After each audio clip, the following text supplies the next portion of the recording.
The year is 2025.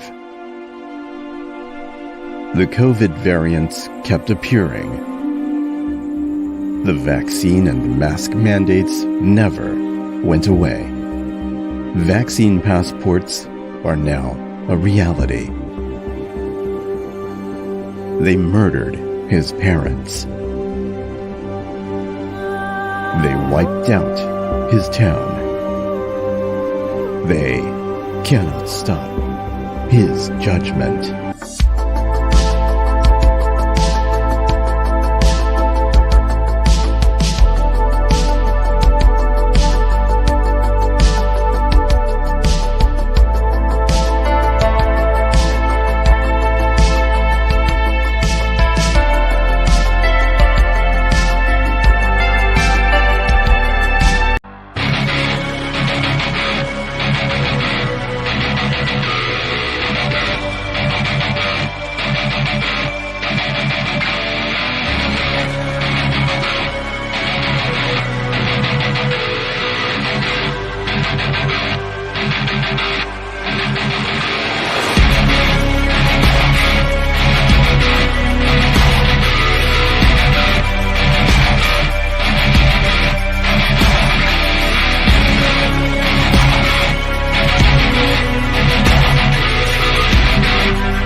Hello there, everyone. Welcome to this particular God TV radio live stream, live to you from the TTOR channel. We are streaming not just onto YouTube, but also onto Joshu TV and onto Quarter, which is my own open source alt tech alternative to both, well, YouTube and basically every other lying grifter video sharing site in the alt tech world.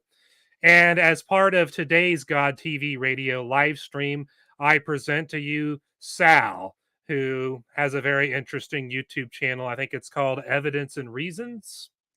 I find it very informative, and he's got quite the following on YouTube for a lowly young earth creationist. Much better than mine, that's for sure. But anyway, how you doing, Sal? I'm doing fine. There's some machinery I need to shut off. If you give me 30 seconds, I'll shut it off. I'll be right back. So the audio is better.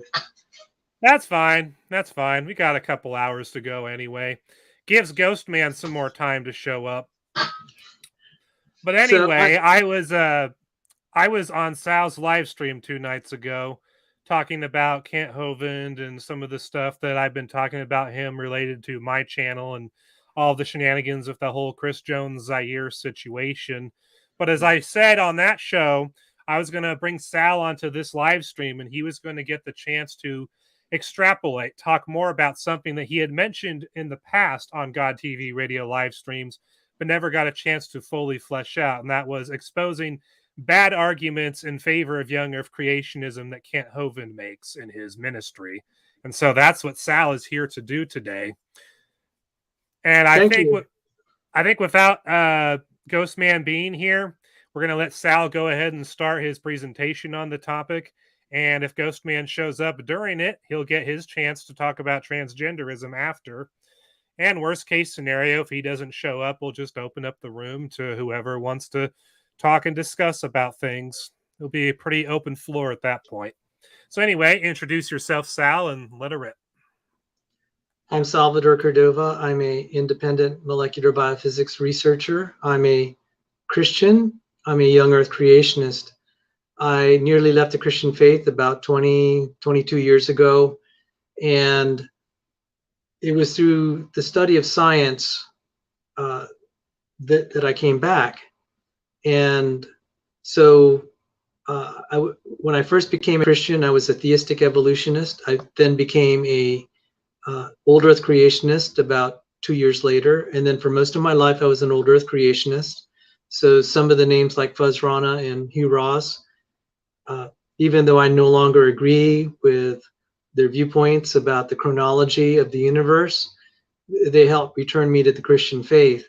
But I moved on to become a young earth creationist as I went off to graduate school at Johns Hopkins University in applied physics, and then later on to the FAES graduate school at the National Institutes of Health. So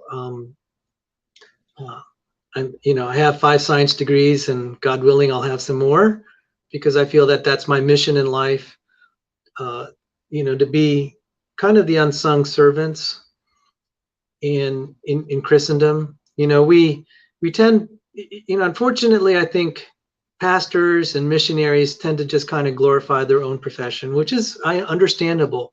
But there are a lot of heroes of the Christian faith from everyday, ordinary Joes that you'll never hear about. And then Bible translators. Oh my goodness, where would we be without Bible translators?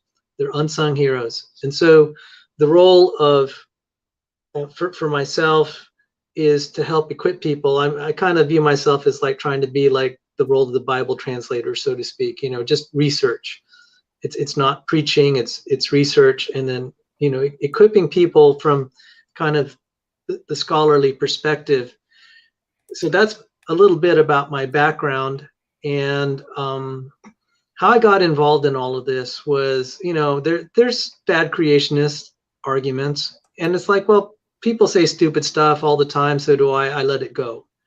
But it did start to get under my skin that it was getting a following, and it was starting to damage the credibility of Christendom and all creationism, Christendom, and hurting people's faith. Because when these people, if they're young and they go off to college, they're just going to get slaughtered, because the quality of the materials was not accurate. there were quote unquote proofs of God and creationism that were based on falsehoods, and that's not good. And so they go off to university, and these kids will say, well, I was lied to. I'm going to throw out creationists. I'm going to throw out everything. I can't trust anyone. I trust the secular world better. And so this is what is this is what's kind of tragic. So even then, I kind of let it go. I just quietly said, I said, well, I'll just do my thing, and maybe I'm not going to cast stones at someone else's work. But there was this nagging doubt. And then when Kent Hovind was jailed, I said, that looks suspicious.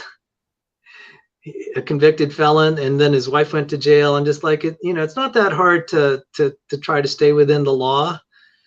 Then when in the span of about 5 years, he married his fourth wife, I'm just like, okay, this is unbecoming of a leader in the church. And then I began to speak out, and I said, this is bad. I'm concerned about his science, his conduct. This does not reflect well. And then when a child died at Dinosaur Adventureland due to negligence in the safety policies, I said, now I've got to say something. Now I've got to say something and say, we have to protect people. We have to protect the kids. And then it came out, and we don't need to rehash it in detail here, that it was through his encouragement, blessing, that a registered sex offender, Chris Jones, came there with an underage boy. Mm-hmm. Kent Hovind helped arrange for housing for them to sleep there together. And it's turning out that, possibly charges will be pressed against Chris Jones, and this didn't have to happen. Kent Hovind didn't need to be involved. And I said, this is indicative of, whatever you make of it, if anyone who has children or they have friends that have children, is just like, stay away from that place. There are better places to learn about Christianity and Christendom and creationism. So that's why I'm here tonight. I've taken flack. I've been called all sorts of names for doing what I'm doing, but that's nothing compared to some of the other people who've actually stepped forward. And I just want to thank them. I want to thank you, TTOR, Justin, for breaking the story. So I have a slideshow presented, and it'll also introduce, I'll talk about good creationism and bad creationism, and we could go from there. All right. Sounds great to me. Yeah, I see Robert Beatty in the comment section down there. I'm sure you noticed earlier, and Rage X is down there. And I will repeat on air what I told them in the comments. When you're done, and when Ghostman's done, if he shows up, or if Ghostman doesn't show up, and after you're done, Robert and Rage are welcome to come on to our stream to talk about whatevs. So sure. Now that we got that out of the way, let's get to your actual presentation. Are you ready for me to add the PowerPoint on screen? Yes. Oh, there you go. So this is okay. I got to say, I got a little bit of a chip on my shoulder today. So this isn't going to be the most polite presentation. People that know me, know that I'm generally very polite and nerdy, but not today. So I talk about good versus bad creationism. Creationism is hurt by stinky creationist arguments and stinky creationists. So who are good creationists? This is an example of a good creationist. This is John C. Sanford. He was an atheist. He became a Christian, became a theistic evolutionist, then an old earth creationist, then a young earth creationist. He is a famous genetic engineer, a retired Cornell professor of science, a research professor at that. His invention that you see him there in his younger years is the gene gun. It has been responsible for improving crop yields and therefore feeding starving billions of people. And he has since used his scientific research to help creationism. The last 22 years of his life, he's devoted himself to scientific research to advancing the creationist cause. That's a good creationist, a good Christian, and a great role model. I had the privilege, he is my colleague, I had the privilege of working as a paid employee of his for 7.5 years. My mother was widowed and disabled, and I left my job as a engineer and scientist in the aerospace and defense industry to take care of her. And Dr. Sanford gave me a job where I could work from home, serve the Lord, serve the creationist movement, and take care of my mother 24/7. She went home to be with the Lord last year. So I'm, this is what I consider good creationism, good examples of Christian living. He helped widows in their distress. God bless him. There are other creationists. So he's a Cornell research professor. That's Ivy League. Pictured on the right are Change Tan and Rob Stadler. Both are Harvard trained. Rob Stadler is MIT PhD, MIT and Harvard PhD in biomedical engineering. Millions of people have been saved through his medical inventions, heart implants, various implants related to the heart. And he is a young earth creationist. Great role model. These individuals are not, if you met them, they're the most soft-spoken person. They're not like TV star celebrities with a lot of charisma, but they're honest. They are honest and sincere and humble and very soft-spoken and serve the Lord quietly and have made the difference in people's lives. I've been accused of being jealous of Kent Hovind, and I said no. If I were to be jealous of creationists, it would be these individuals. God bless them. And I thank the Lord for their example. But a lot of people, hardly anyone knows Changed Laura Tan. Atheist, raised up in communist China, came here to the United States, met her Lord and Savior, Jesus Christ, devoted herself to his service. She's a young earth creationist. She was picked by a Nobel Prize winner to teach molecular and cell biology at Missouri. So praise God for these people. But you see, sometimes the people that are making the most contributions are the people that are least known because they don't promote themselves. But I just want to let you know, this is what I consider good creationism and creationists. In contrast, well, first let me provide some scriptures. People wonder why I'm doing this. It's like, well, don't throw stones at the other guys. And where did it say that? What does it say in scripture? If there's Christian leaders who are misbehaving, you rebuke them publicly. And this last thing with Zaire, I said, that's the last straw. Time to rebuke someone publicly. And then Matthew 18:6. If any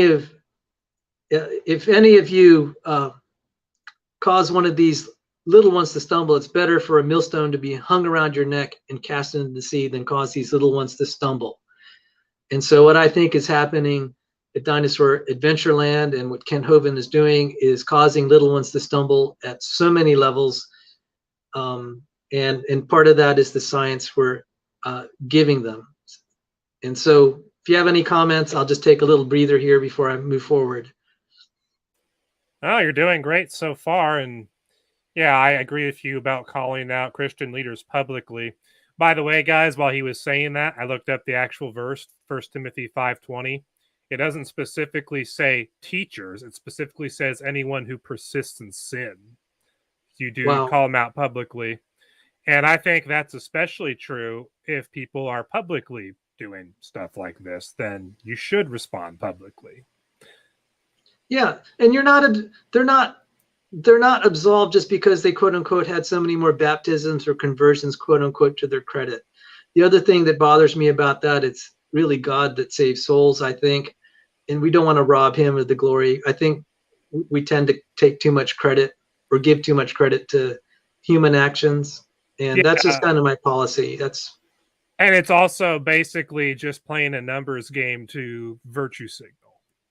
Yeah, and like I said, what about the Bible translators? What can we say about the archaeologists who are, studying all this? So anyway, just to keep moving on. And now, like I said, I'm kind of in a feisty, combative mood. I'm not going to be my polite self. Here are the stinky creationists. Okay, so why did I put this up? This is on Cindy Lincoln's channel. And it does relate to Kent Hovind's science, because I'm going to refer to this to describe his science. When I heard this, I said, that sounds a lot like his science. He'll just make stuff up, pull it out of the air, pretend it's a scientific explanation just to kind of be persuasive for the moment. So Cindy Lincoln was threatened by Steve Lynn. Cindy said Steve Lynn had a gun, and then sometime later, Kent Hovind comes to Steve Lynn's defense rather than his wife and says, well, that thing in Steve Lynn's side pocket was not a gun. It was just his private parts kind of in a stiffened condition. And I can imagine, and then Kent says, you know, I explained that to Cindy, and of course I could just imagine what Cindy has to say. It's like, Kent, I'm your wife. I know the difference between a gun and you know what. So, and there's Matt Powell right there sitting beside Kent. I'm just like, you're going to let that go. And that's a sad thing. One, that Kent said this. The other thing is that people just bought it, his staff and the people here on the internet just like let that go. And so that really kind of got under my skin. Matt Powell, along with Kent Hovind, was one of those accusing me of being jealous of Kent Hovind. I'm just like, no. The other thing is, here's another stinky creationist. He accused me and Justin of being atheists just because we criticized Kent Hovind. And okay, so now this is a little bit of payback time. Here's some others like SFT, who's taunting me and promoting Kent Hovind. I'm just like, okay, you know, that's just not cool, dude. Especially now, given we're seeing what Kent Hovind is all about. He was not saying true things about me. Same with Raw Matt, saying I was jealous of Kent Hovind. And just for grins, there's a former CMI employee who was stabbing me in the back, Paul Price. I'm glad he's gone out of creationism. Good riddance. So those are stinky creationists. So now let's go to the science. I talked a lot about personal stuff here, and we'll just cover kind of the science stuff. All right, so this is taken from Thunderfoot, who's an atheist. But science is science. That's the glory of science. It doesn't really depend that much on worldview. If you take a measurement, say, of the weight of something, it doesn't matter whether it's a Christian or an atheist taking it. If they're both honest, they'll report the same weight. So Kent Hovind was saying here, and you can Google this, why do people laugh at creationists? He said, 1 drop of water can cover the whole world. And if you take the area that a water molecule occupies, it's on the order of about 1 angstrom. We could say then the area would be 1 angstrom squared, or you can make it 10. If you take, just to be conservative here, or generous, you take Google the Earth's surface area, and it's about 500 trillion square meters. And you just do some calculations and how many square angstroms are we dealing with here, which would tell us how many water molecules we need. And this was done by Thunderfoot. And I looked through the calculations, close enough. And it turns out when you do all the work, you need about 150 tons of water to cover the whole Earth's surface with just the monolayer of water molecules, just 1 molecular depth. 150 tons. Okay, so you're like, well, Kent Hovind was speaking figuratively. It's like, okay, guys, you got to have your arguments tight. If you're telling this to the kids and they're going to repeat it, that's not good, guys. Don't say stuff like that. Careless words, every idle word you'll be held accountable for, not just by our Lord and Savior Jesus Christ, but I can tell you the critics are going to pounce on you for that. They're going to laugh at you. And they're going to make videos like this to ridicule creationists just because of a careless word. And I'm sorry to be that way, but this is a tough fight. You can't give the enemy an inch. You know, you can't make yourself vulnerable. So how far off was this? It's like saying the distance between the moon and the earth is about the depth of your fingernail. I mean, and then Thunderfoot just had to rub it in. He said, okay, so Kent Hovind's tax liability is about $1 million. So how off was he about being a drop of water versus all those tons of kilograms of water? He would be, it's him like saying his tax debt is only 1/1,000,000 of a dollar. All right. So that's how far off he was, and Thunderfoot went after him for that. So that's example one of bad science. I mean, he couldn't even say one sentence without being really wrong and pounced on. And I have more examples. If you have any comment here and before I go on. No, just sending out a message to some people who might join us later when you're done with your presentation. Okay, let's go ahead then. Then this is the Hovind theory of Noah's flood. Noah and the animals were safely in the ark, and then a 300 Fahrenheit ice meteor came through the solar system. Fragments cratered the planets and made rings around some planets. As it approached the Earth, it shattered in space, and the super cold ice snowed on the Earth, mostly around the poles. Now, I'm sure he's since revised this theory, but I got to show you, this is just so bad, it should have never even gone public. It's okay to entertain this in kind of like private discussions and just brainstorming, but he was there making this. There were videos of this, and then now you can be ridiculed. So the first thing is there are orbital mechanics problems that are too complex to get into, how you could fragment stuff and then they become the rings around the planets. I mean, this is going to be a giant ice ball, okay, if you're going to make planetary rings. Now, he says this comet then breaks apart and lands on the Earth, and he says what draws it to the Earth is the magnetic field. Major fail, okay? You can take this experiment, take as strong as you can magnet and see if it's going to lift ice cubes. All right, this is like, no, you don't say stuff like that. You don't tell kids that. You don't tell creationists that. They're going to get slaughtered when they start to witness. All right, you're not equipping them to be a good witness to others. You're causing them to stumble because you have had careless words. And there are cures for this, but you know, if you're going to be just like, the attitude is like, I could say anything I want. I'm so charismatic and smooth talking. I can even say that Steve Lynn's gun wasn't a gun. It was just his private parts, and expect people to believe me. Then you have an attitude. It's like, I could say anything I want. I just have to, it's all in the delivery. There is a saying, it's not what you say, it's how you say it. 80% of your communication is, you know, really nonverbal. So, I mean, take it for what it's worth, because that's what I'm seeing here. This is not about science at this point. And you think, oh, is that a minor thing? It's not a minor thing if you're trying to make a scientific theory and a claim, all right? That's what makes science hard. It really, you have to be very rigorous and accurate. You can't fudge stuff. I mean, you wouldn't want to be building aircrafts with this kind of science. So now just a little bit of basic electromagnetic theory. How matter is actually kind of steered by a magnetic field is it has to be charged. So you have these ions, so they're charged particles. Water is neutral. Ions are charged. And when you have a magnetic field, there's a magnetic field line. You can see how it kind of curls around it as it moves. And you can imagine these magnetic field lines and the ions just kind of corkscrewing around the magnetic field.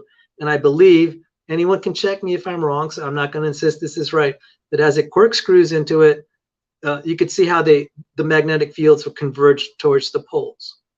Now, it's been a long time since I've done electromagnetic theory and plasma physics where we study stuff like this. What I would do, this is the proper procedure. If you have professors and people in the know, it's like, hey, I'm writing stuff for the kids. Can you tell me that this was accurate? So this is how you cross-check that what you're doing is correct. So, so that was the first fail. The magnetic field caused the ice to go there, but that's not the least of the problems. When you have high-speed ice moving and that it hits something, you create a lot of energy. This is like being hit by a bullet that's really, really, really fast. So like say a Browning will fire at, you know, maybe at around 1,000 meters per second. Anyone check me if I'm wrong. But imagine moving 30,000 meters per second, which is kind of the speed of like the Earth orbiting the sun. It's on that order of magnitude. And unless you have a model here, there's not going to be any soft landing. Reentries are catastrophic. And so just, they use the word joules here. So I just related it. A joule's a watt second, and that can relate to number of kilowatt hours and electron volts. It's you can look that up. But the bottom line is, if you had even a little bit, this teeny tiny ice cube, or this ice cube of, a kilogram, you could heat it up to 10,000 degrees when you're smashing it into the earth. And this is a picture of when we had a little space probe hitting a meteor, trying to land it there. And you could see the explosion just from the energy release, just like a bullet or artillery shell. That's equivalent to 4.5 tons of TNT. And that wasn't even as heavy as what would be if we had a cubic meter of water. A cubic meter of water going at that velocity would be like 100 tons of TNT. So Thunderfoot did a calculation. He said, how about a 200 by 200 by 200 kilometer block of ice? And you could see that that little red dot is much smaller than the polar ice caps. So this, he's arguing that it's conservative. You could argue back and forth, but let's just go with the numbers here. He did the work, and you can independently verify these numbers, but it's going to be 120 megatons per person on the planet. You have 6 billion people on the planet at the time that this video was published by Thunderfoot, and per person you're going to be getting 120 megatons of explosive power.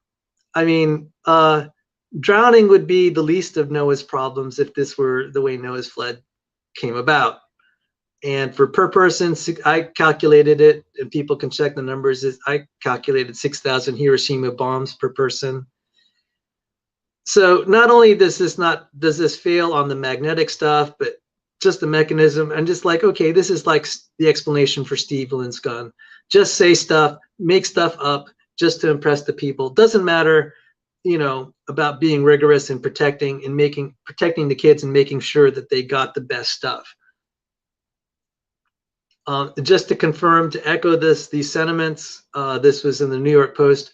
There is astronomers have observed a comet that is 16 miles wide. It could be heading toward Earth, like in the next few thousand years, if that's any comfort to you all. And it would be 300 times worse than this really big impact comet that supposedly killed the dinosaurs. I don't know about that, but it was bad. And this would cause an extinction. And so this 16-mile wide one isn't even as big as the one that maybe Kent Hovind is proposing. So do you have any questions before we move on to the next example? I have 2 more examples of bad Kent Hovind science, and that honestly was about all I could take. I have no questions. Does Mark have any questions? No, greetings, Mark. So we'll just move on. Hey, how's it going? Hey. Yeah, I'm here. I got your invitation to join. I'm actually doing a live stream myself on my channel. I'm in both rooms right now.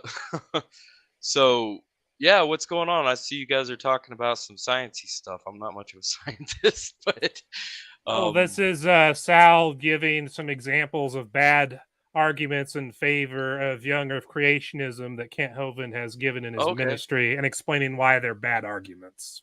Yeah, for sure. I've got a lot of demonstrations of some bad arguments coming from a scriptural perspective as well, if y'all want to get into that later on, but I'll let Sal go ahead and... after the presentation would be perfect for that. For sure. I just wanted to say hi. I'm going to stay here, but I'm going to mute my mic and go talk to my other people on my channel, which also, if it's all right with you, I'm just going to stream this on my channel, like mirror it, if that's cool. Sure. Cool. All right. Well, I'll mute my mic, Sal, and hey, nice to see you Mark, guys. I have to ask, is this part of your 24-hour Kent Hovind expose?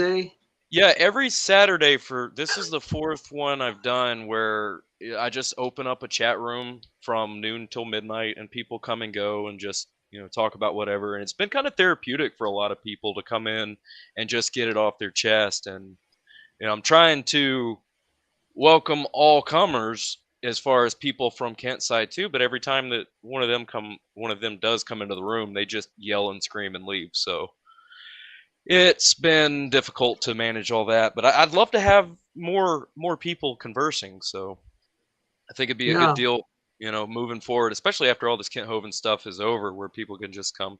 Like, there's a void now because Brett Keane is no longer on the YouTubes, not doing the stuff he was doing before, and a lot of these people, you guys included, is how I came to know, and I really enjoyed that interaction that we were able to have over there. But that's not available, and even if it was, I'm not going back on Brett's show for any reason until he apologizes for lying about me. But anyway, yeah, it is part of my stream. It is live now, so just kind of hanging out in both rooms. All right, great. Yeah, Well, thanks for streaming this stuff then. Oh, for sure. Because I have the chance. I'm highlighting what are bad creationist arguments. Everyone says stupid stuff. We're going to make mistakes. It's the lack of care that I see here. And again, I'm sorry I have to bring this up. The whole thing about Steve Lynn's gun being his, really being his private parts. I saw the same level of rigor for his scientific arguments. And it's like, this feels like he just doesn't care what he says, except that it makes a persuasive case. The truth was secondary. It was more important to get followers. And that's what I have a problem with. And to kind of play off that, the phallic reference there, when Paul Hansen discovered Chris and Zaire, he texted me first, and I think it was the next morning that he texted me about it, said that they spent the night together in the bed, in the same bed last night, all that. But he also said privately to me, and he said it to somebody else as well, that when Paul initially talked to them in person, he had said that Chris had an erection and they were in their underwear and all that. But then the story changed to, oh, Chris was just waking up. He was wearing gym shorts and he had morning wood. So it's the same excuse, the same phallic excuse that is just, why even mention that? You've got a kid in the bed with you. You're a freaking pedophile. Like, that's enough. Why are you trying to cover that up? Why are you trying to make excuses and stupid references? Maybe he did have morning wood. Who cares? Why the hell was he in bed with a kid? That's the problem. Right. And so again, I'm going to go through the science stuff, but I'm just saying that's when I began to be suspicious. And I said, because I was in the middle of eating something, and I'm just going to mute my mic. I'll probably be back in about 10, 15 minutes. All right. Okay. All right. Cool. So great seeing you, Mark. So the thing was, I got to be really suspicious. I said, how can you be this bad? I mean, if you're responsible, even if you didn't know all this stuff, you have to have some due diligence to at least ask people that know. There are people in the ICR or whatever who are climate scientists who have electromagnetic theory. There are people who are physicists, they're younger creationists. They could help you with this stuff. And it wasn't being done. So now this is the next bad argument. So this one, and then another, and then we could talk about good creationist arguments, and then we're done. Okay. I actually think, so you could see it. It says, why do people laugh at creationists? And I covered part 3 and part 4. This is part 6. You can Google it if you want to see Thunderfoot's version. He said that this is copyright free. He wants the word to get out. Now, not everything he says I'm going to blanket endorse. I say you have to be a little careful. I think he was wrong about the cause of aging. So Kent Hovind was talking about the cause of aging. And if you look up Wikipedia, we don't completely know what the cause of aging is. And I see Gangster Ghost is here, so I have about 15 more minutes here. Yeah, go ahead and finish your presentation. And yeah, it'll just be his turn when you're done. So Kent Hovind gets up and says, oh, they're X-rays coming from the sun and is blowing all these holes in you, except on a cloudy day. So if you go to the website there, the Chandra Harvard EDU one up there at the upper left-hand corner, that URL, you'll get this website. And let me just read it to you. Absorption by the Earth's atmosphere restricts ground-based observations to radio, near-infrared, and visible wavelengths.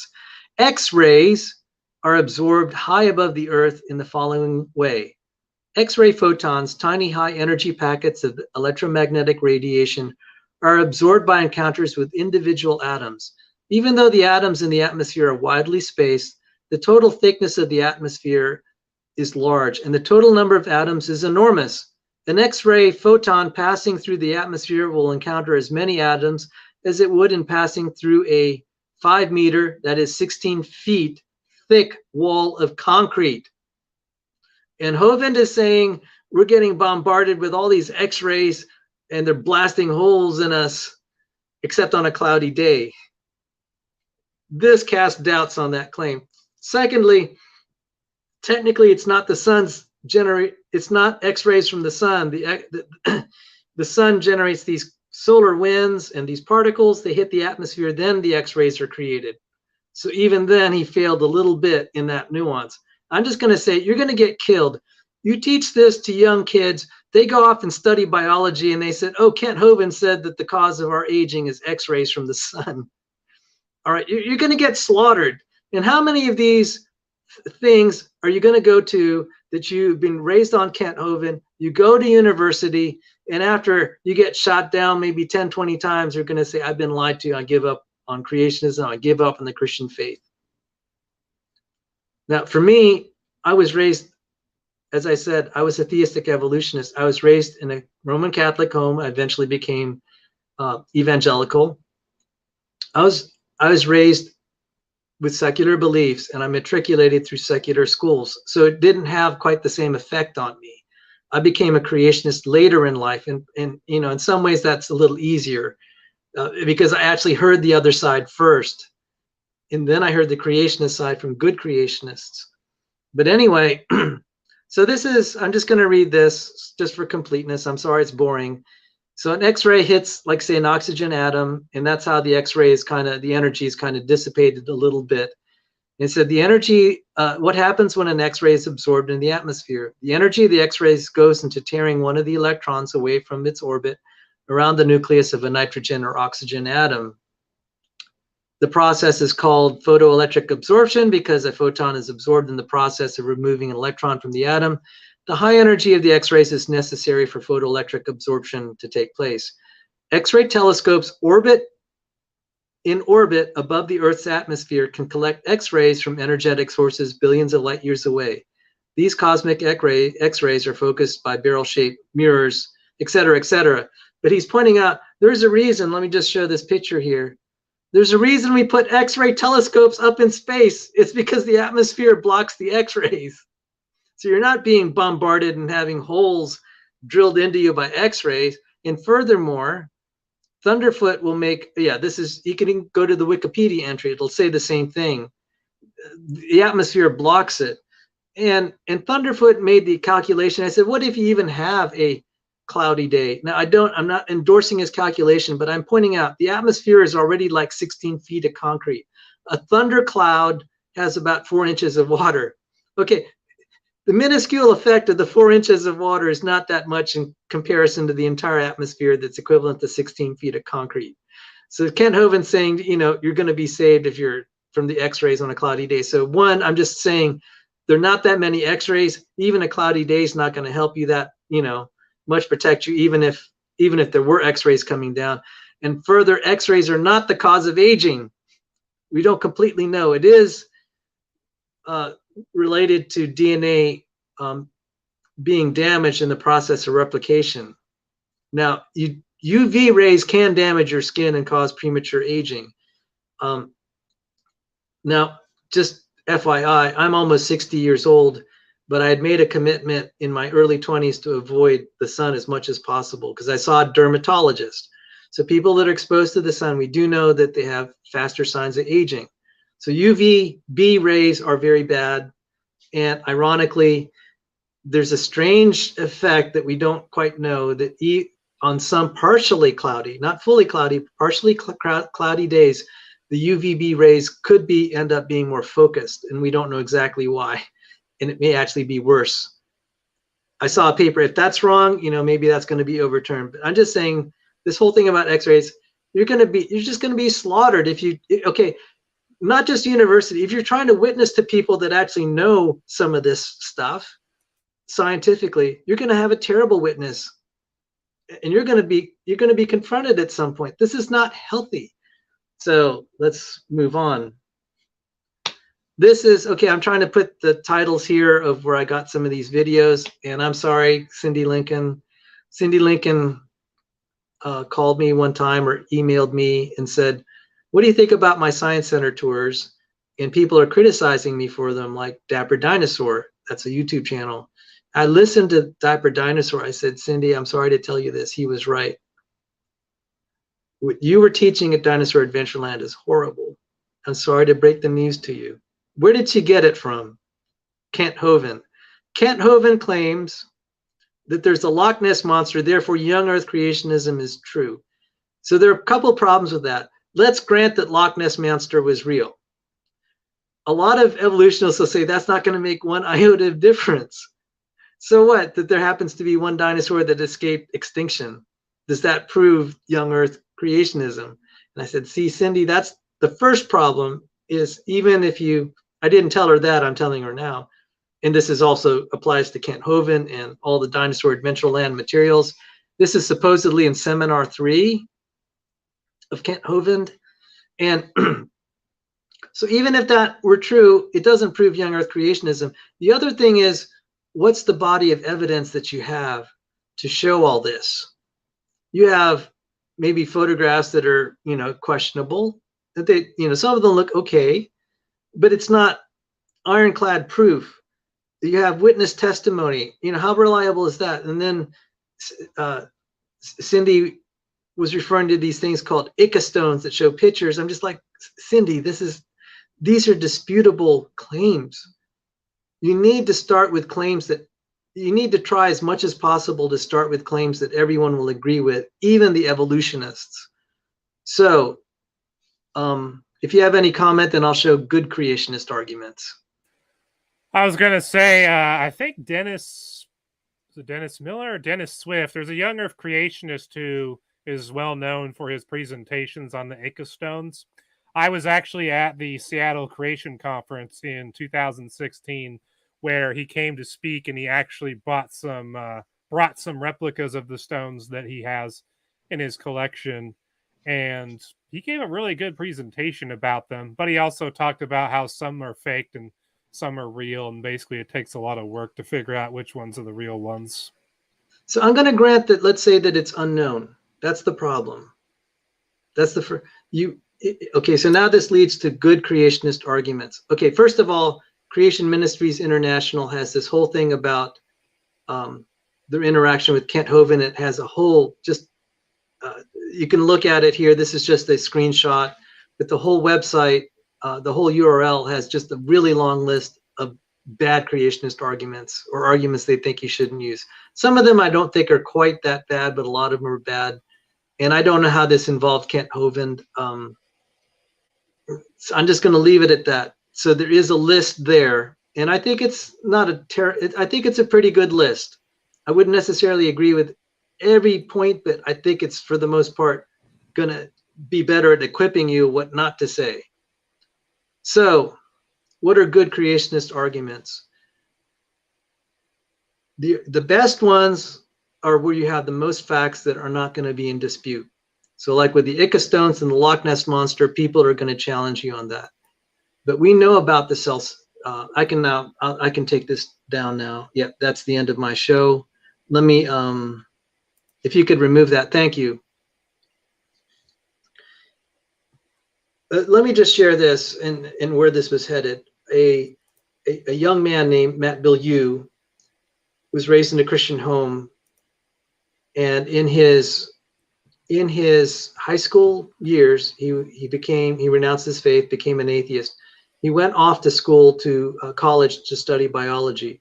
And he was taught by evolutionary biologists, or biologists who believed in evolution, shoving it down his throat. And you would think that his soul would be lost forever at that point.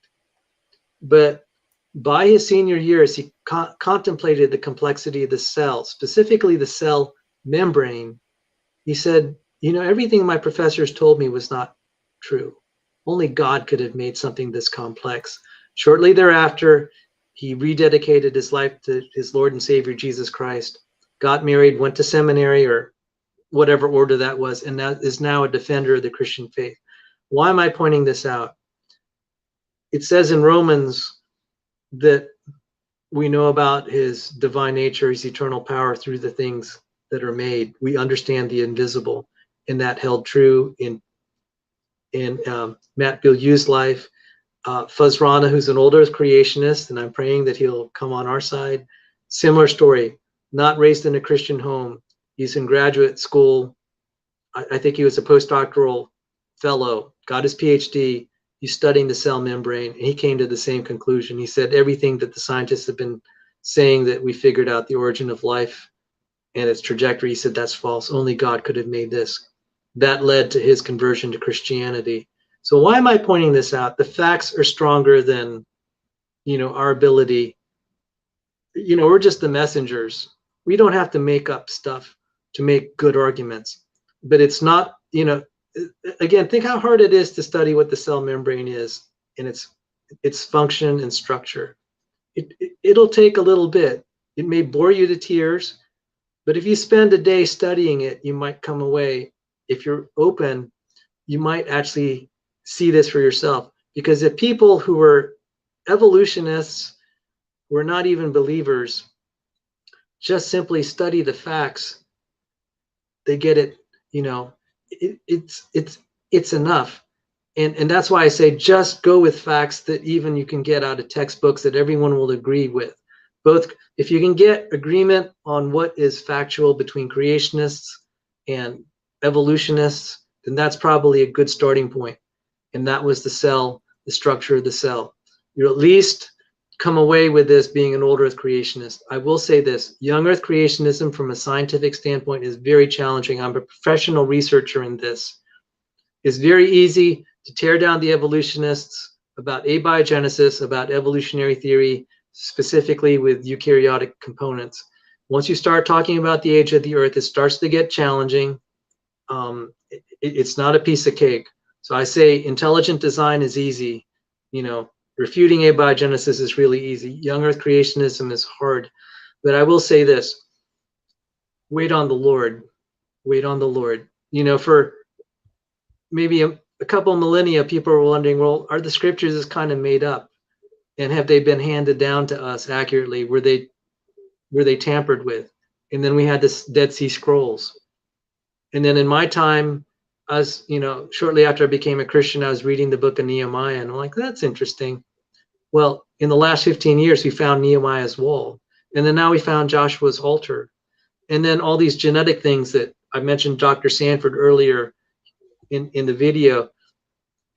He's investigating evidence from a genetic standpoint of the age of humanity. So like with, Ancestry.com, we can predict, take two random people, we can kind of estimate how far back they had a common ancestor. Well, we could do that for all human beings. And it's possible that, it's not ruled out at this point that we descended from a common female that lived about 6,500 years ago, which would accord with the genealogy of Jesus Christ. And there's so many more things we could talk about.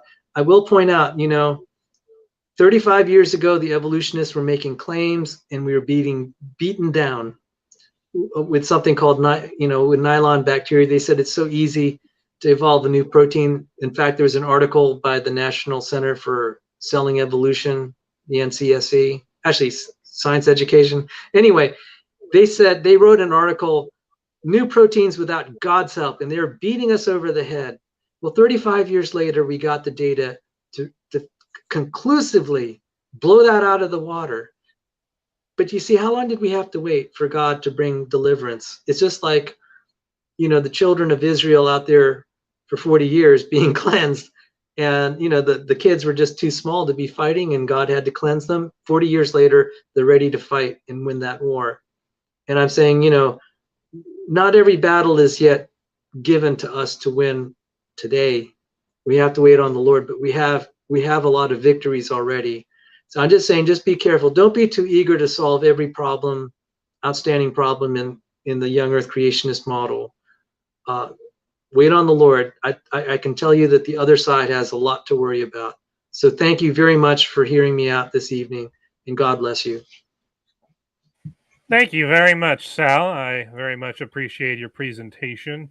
Very full of scientific facts and information that some of us may not have known. So now, since Ghostman is here, I think it's time to give Ghostman his chance to talk about transgenderism, which is something he's been telling me for weeks he's wanted to talk about on one of these streams. So, are you ready to talk about transgenderism, Ghostman? Yeah. Alrighty. Since you don't have a camera or a avatar, I think I'll keep myself on screen unless you put one of those up. I don't know. Sometimes it has my avatar, other times it doesn't. I don't get why. Are you using a phone or a computer? Computer. Well, you can try adding an avatar manually. You just have to. Let me scroll up on my end. You just have to go on your little screen below the studio screen, click on the 3 dots, and you can edit your audio avatar. And then you just select whatever you want.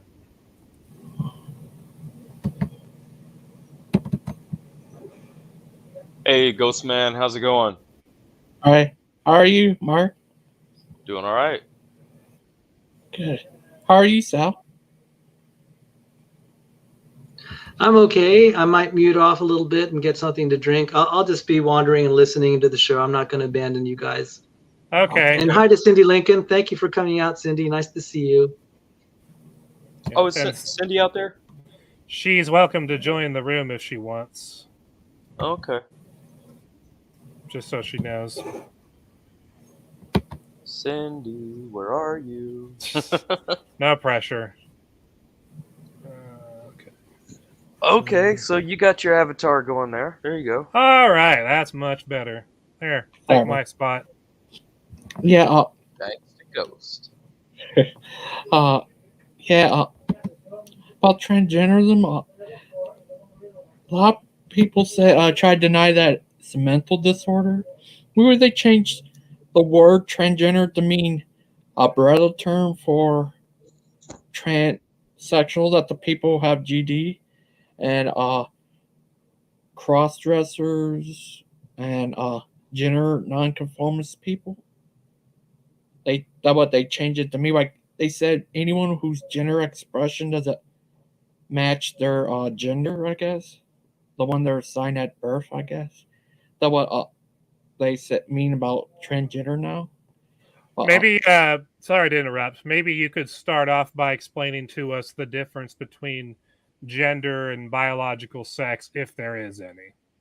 They try to say it's two different things. Like sex is your biological body, like biology and hormones and stuff.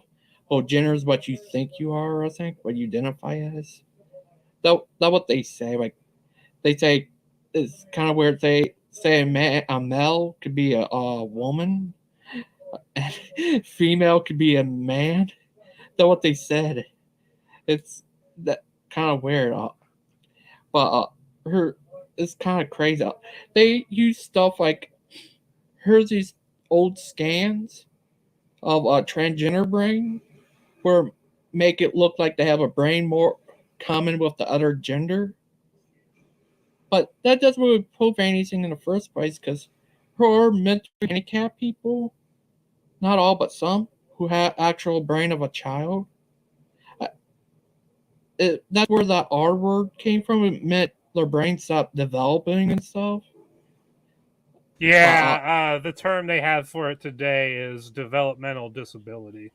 Yeah, that's a better word for it. Mm-hmm. Yeah, but they never say that's their age or anything. But I've seen even newer scans from actual transgender showing me where it shows that that scan who said that was messed up. Like it even said people who aren't trans have the same thing, but it's been proven wrong. They don't have the brain like that or gender. I heard from a friend from the I work with. They have even more newer scans that show that trans have a chemical imbalance in their head, make them feel like they're different gender than themselves. some other gender, or sometimes neither or both. I don't know, but heard stuff like that, and they at first used to call it gender identity disorder, but they got changed it because it says on the APA thing because of stigma of disorder. They changed it to gender dysphoria. I get that. It's kind of like the current thing with the MP right now, and everyone's saying, no, there's a homophobic stigma attached to it, and we just got to get rid of that stigma. Just ignore the fact that, according to our Lord and Savior, Dr. Anthony Fauci, 99% of MP cases are a direct result of homosexual sex. Just ignore that. Yeah, and her other stuff, they try to use stuff like here's this guy, you ever heard him? Professor Dave. Mm-hmm.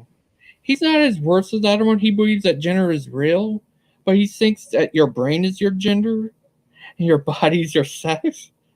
Yeah, it's weird. He said that right on his show. It was crazy, but he tried to use this old thingamajig they found out about in the 50s, 1952, where our first of all, he thinks that idea were conservatives say here's like joke around about many genders and stuff, but it's not conservatives saying that, it's the leftists. They believe there's all kinds of genders. Yeah, because I remember like a few years ago, Facebook had this option for people where you had like 58 different gender options you could pick from. Like just pick and select, and bam, that's your gender. But then the gender options just kept growing and growing. And I think like 3 years ago, they decided to turn the gender option in accounts to a fill in the blank. Yeah. So now you can just write in anything as your gender at this point. And he says something like conservatives like to joke around, say, "Oh, you could identify as a mouse or something," but that's a real thing. There are people they call them otherkins. They believe they're a different species in themselves. It's crazy, but yeah, he tried to use this old thingamajig from the 1950s too. A lot of leftists uses this. Only they kind of use only half. They don't tell you the full story. But here they say about there are people who have triple X and XXY, but that's just the half story. The full story is that everyone, even these people they're talking about, have XX and XY, like male or female. Even Ken Holwood showed this on his channel from a secular scientist. I've seen this in other scientists too. Our bodies make copy of our DNA. It's like a little factory in there, put onto our cells. But these certain people have like defects in their bodies or some type of disease or something, where their body only, I looked up, only one cell comes out like that. They're all right, but more keep on happening. They have serious problem. Like triple X only happens to women, and XXY only happens to men. But their DNA is still the same as we have, but their cells are messed up. So how does that work? That whole concept of DNA and cell difference. Yeah, their body messes up when it copies your DNA onto the cells, your chromosomes and stuff.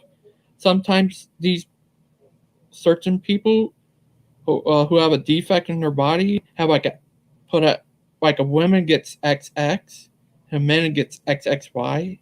It does all kinds of damage to them. And there's even more stuff like that. Sometimes no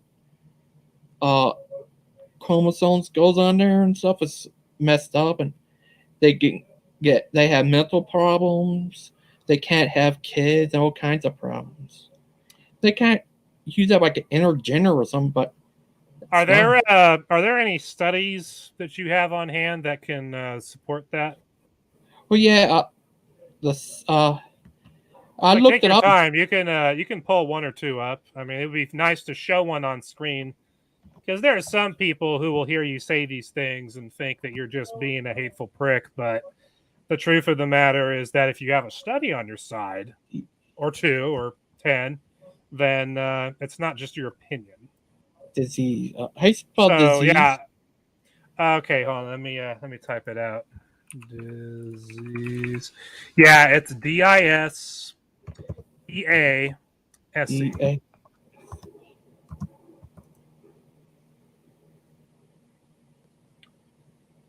I have all kinds of studies doing this stuff. All kinds of other stuff. Yeah, you know how to screen share, right?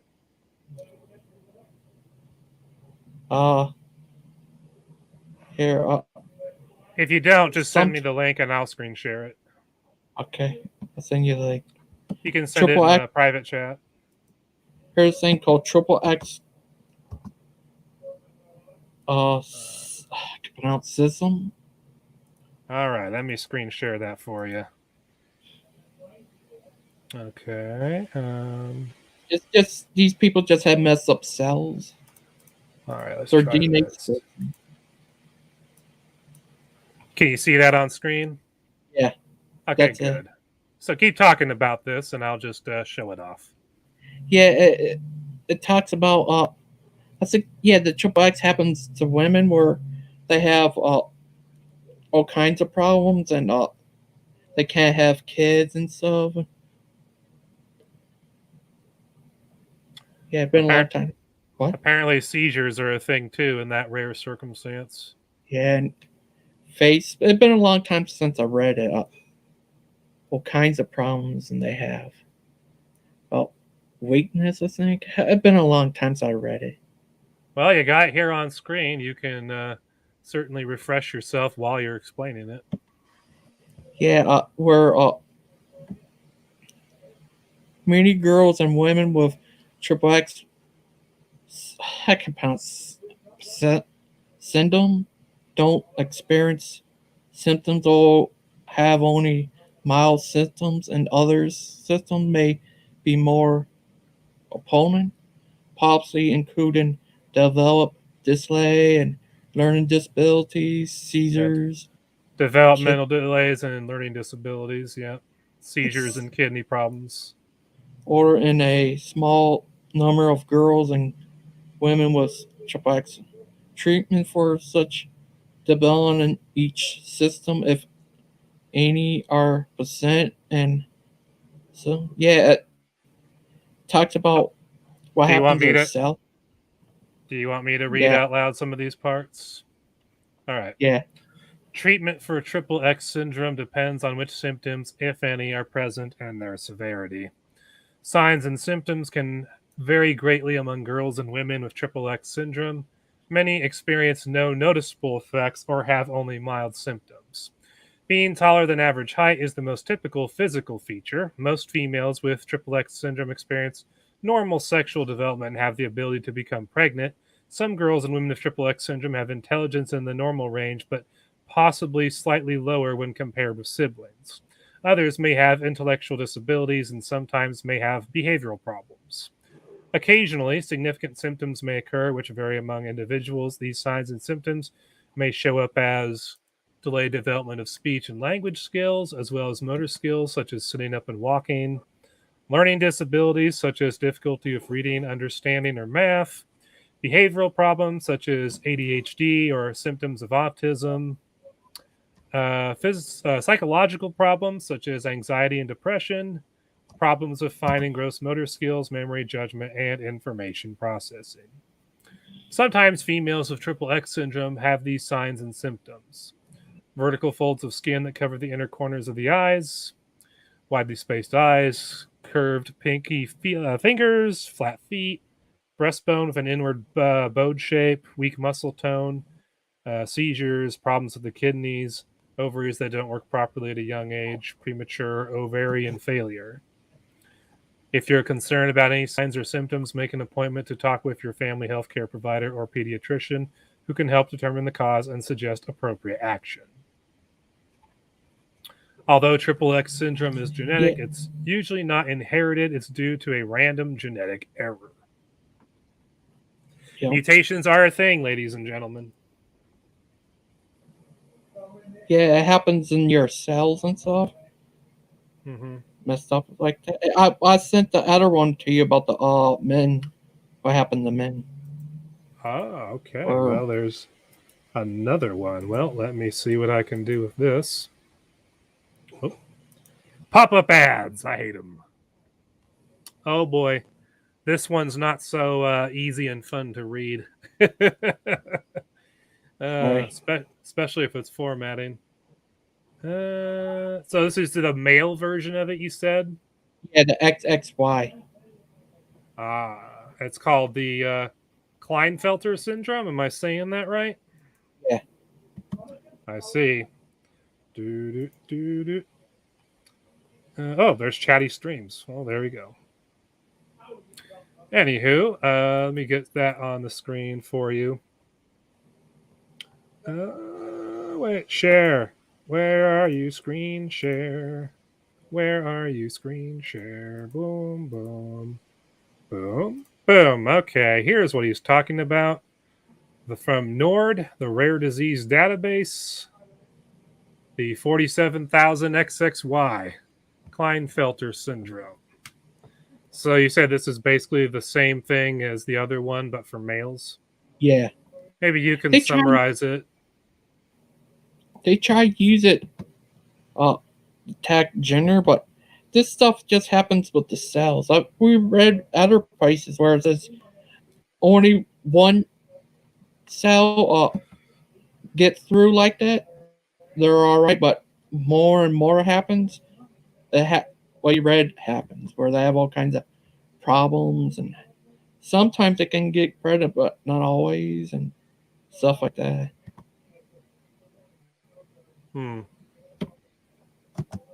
I see. I see the signs and symptoms category. That is most unfortunate for those who experience these symptoms, especially the more extreme, less fun symptoms. So I think it's pretty safe to say that you don't have any. Well, I know I don't have any hatred for people who experience these issues. And me either. I assume you don't either. Yeah, it's just their cells. Their DNA is still the same, but their body makes copies of their cells.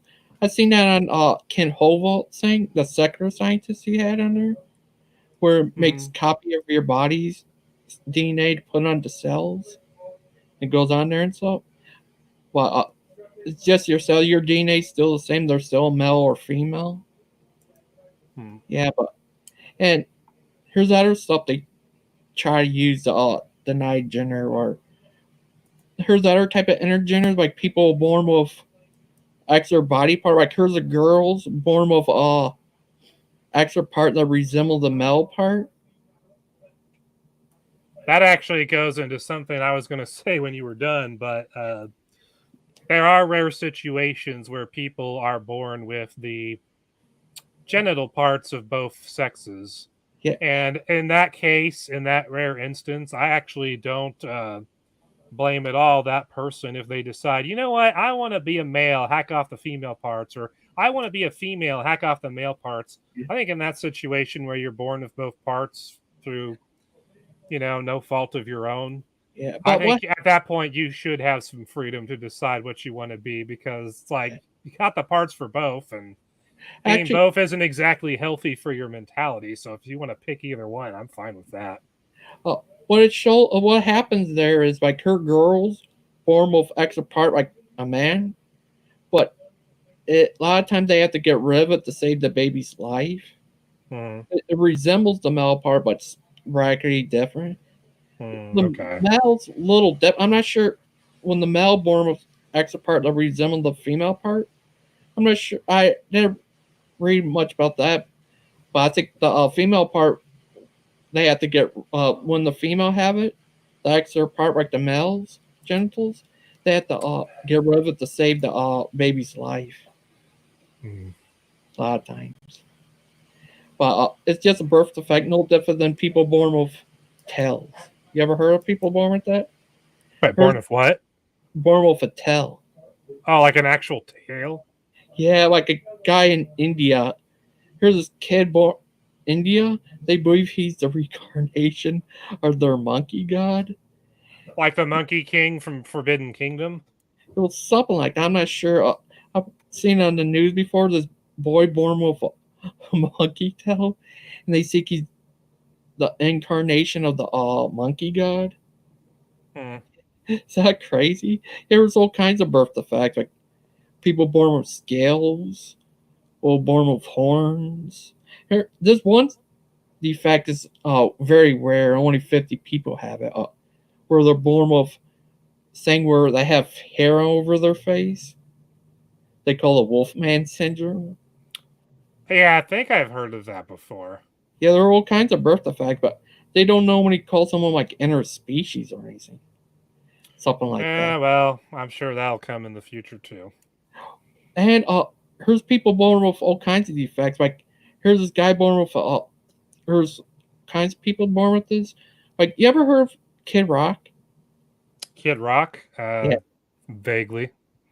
He has a music buddy with his who died not too long ago. I forgot his name, Joey something. Hmm. He had a defect where he's 20 years old, but he looks like he's 10. There's a character from Batman the Animated Series that had something similar. Yeah. I forget what it's called, but basically they had the body of like a little tiny girl, but they were like a middle-aged woman. Yeah. But because their body looked so young, they were able to play the role of a child in a sitcom for years before they eventually had their life go down the tubes and they end up becoming a Batman villain. Yeah. Like this other guy was 30, but he looks like he's 15. Yeah. But you know, I can kind of relate to that kind of thing because most of my life I was told that I looked older than I was. Like when I was 12, I was told I looked like I was 18. When I was 18, I was told I looked like I was 25. When I was 21, I was told by people I looked like I was 30. Yeah. Now here I am in my early 30s and nobody's telling me that I look older than that. So you look more 20. What? You look 20. Really?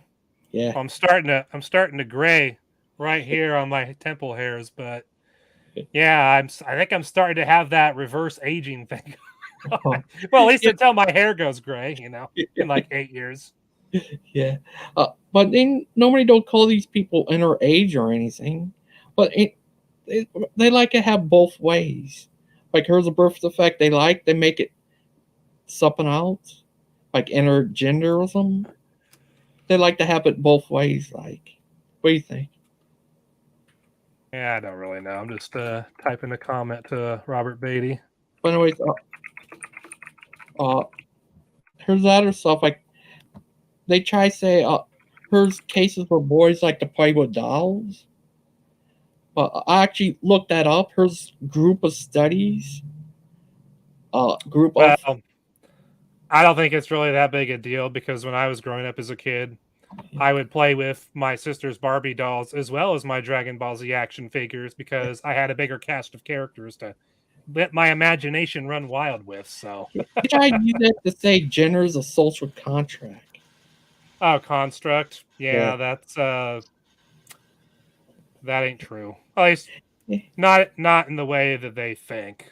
I mean, you can construct a gender as a social construct, sure, but that doesn't make it real. Yeah. But I look at these group of studies, like over 100 million kids worldwide.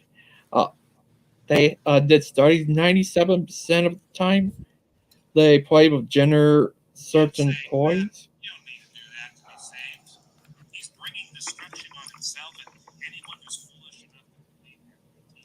Yeah. Is that my voice I'm hearing? Oh, my bad. I didn't even know my mic was on. I apologize. I'm monitoring 5 things at one time. Look at group studies. Well, I think at this point we're going to wind down on the talk about transgenderism because we're about an hour and 20 minutes into it, and I want to leave at least 40 minutes to another hour to talk about other stuff and let more people in the room if they want to join.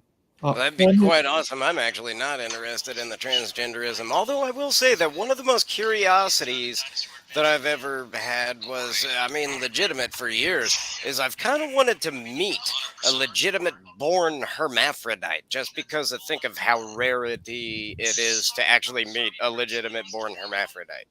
Yeah, I just want to see what they are. Oh man, that sounded really bad. That sounded like I kind of think they're not human. That's not really what I meant. But don't worry, I didn't come to that conclusion listening to you. Me either. But I need to. Here's one more thing. We have biological reasons why we act the way we do. Like men have testosterone, women have estrogen. But I'll even look up with this professor of biochemistry. Sometimes there's a malfunction in our bodies where women get, like females get too much testosterone and men get too much estrogen, where they switch places, where a girl will play with boy toys and boys play with girl toys. I'm not so sure about that, but when it comes to like athletic events, there's definitely a difference. Yeah, this professor said, like this girl gets too much testosterone, she becomes like a tomboy or something. Like, well, I'm not too sure about that one. I think that's just a lifestyle choice, especially when it comes to their dress, because yeah, there's tomboys that are definitely women. They just, prefer boy clothes, or because they're like comfortable or better fitting or more loose fitting if they like that. There's a variety of reasons why some girls go with the whole tomboy look. It just depends on the person. Yeah, I had a cousin who was like that. Turned out she had too much testosterone in her body. She got it fixed. So she's not as heavy on the testosterone as she used to be. Yeah. All right. Well, now that we're done with that part, since Chatty Streams has been so patient, waiting for us to get through this, is there anything that you'd like to talk about with me, Sal, and Ghostman, Chatty Streams?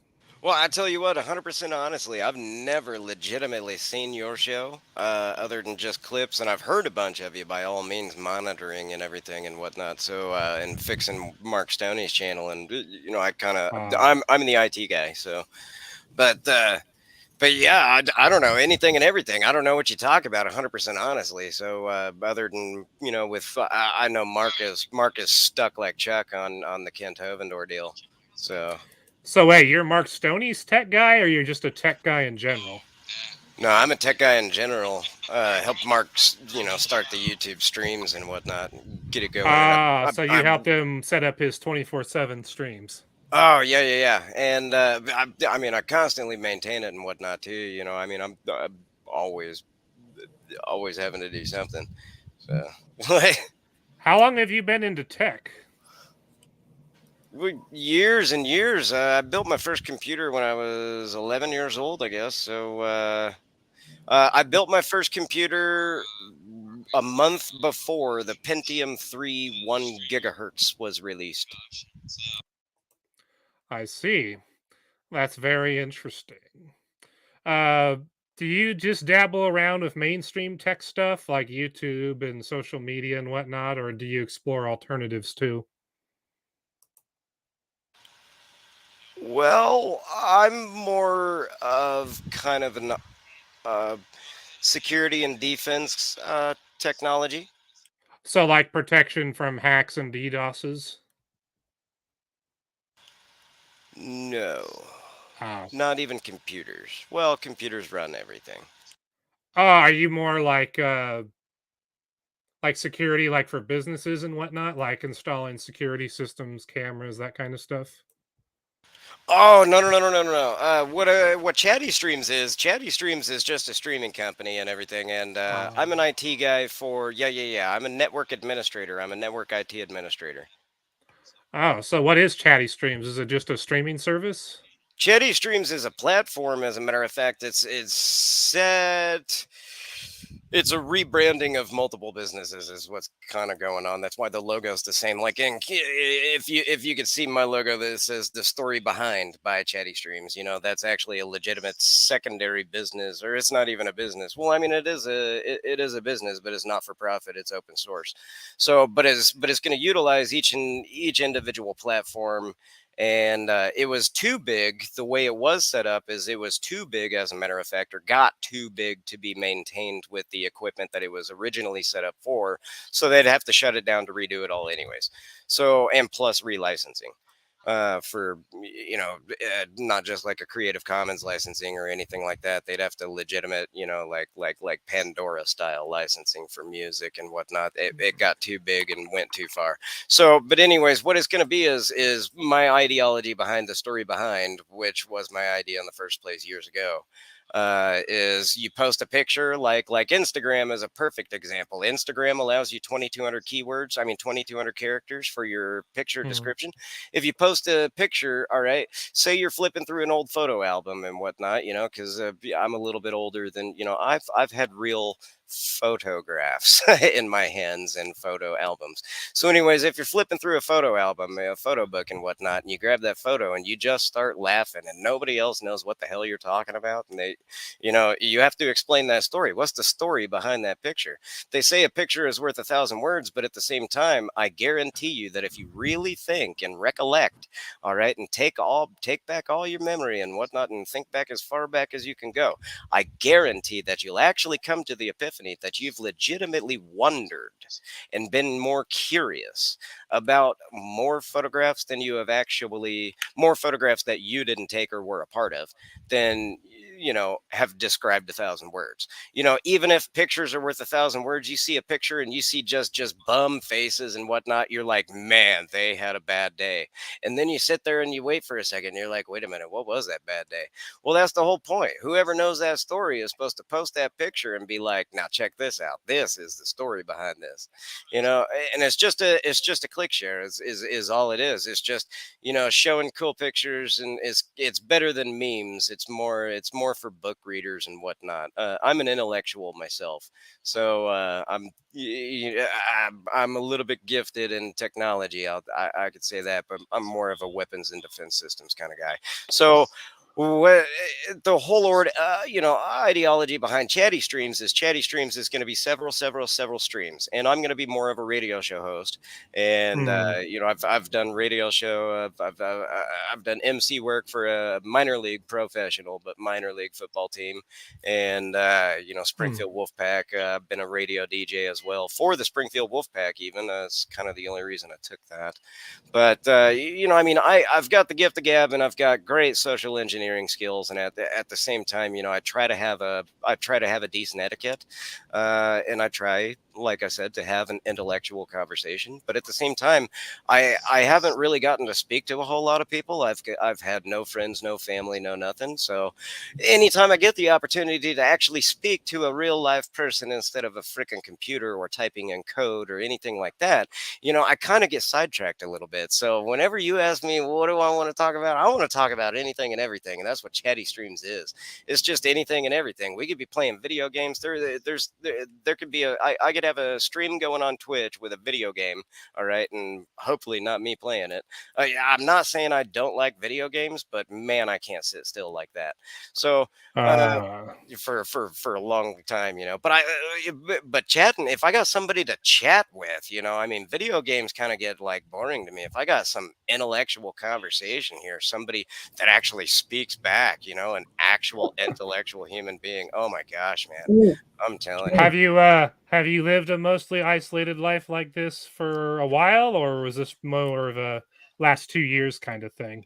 No, I was celibate for 15 years. I've only had sex one time ever in my whole life. That was 15 years ago. I'm referring to your whole living behind a computer screen and not really talking to people part. I wasn't going for No, I was very vice versa. I've worked in 38 countries. I was kind of an in there in person, you know, boots on the ground guy. So I have a question. Yeah. Have you worked for the army? You sound like you said something about Africa. Something sound like you're working. Are you working in the army or something? I You was ever a government. Yeah. I contracted for the government for a long time, and I was a sailor. So wow. Mm. Did you ever do like internet stuff for the army? no. I got offered 28 times. I was offered pencil pushing jobs, and I turned them down 29 times. Wow. I'm not a pencil pusher. I got scars. I got bullet wounds. I've as a matter of fact, I've got a POW flag. So, You ever worked with Mark? He uh, was in there. I'm within 50 steps of Mark right now, I think. I 50 mean, in the steps army. probably. Oh, Oh. in the army, no. He was in I was in Afghanistan when he was in Iraq. So he was in Iraq and I was in Afghanistan Oh, and Were you you ever- in different years, or were you in the same years, just different countries? same years, one off, as a matter of fact, 1 year off and everything, but same years. But he was 3.5 years. I was 12 years. So with contracting included.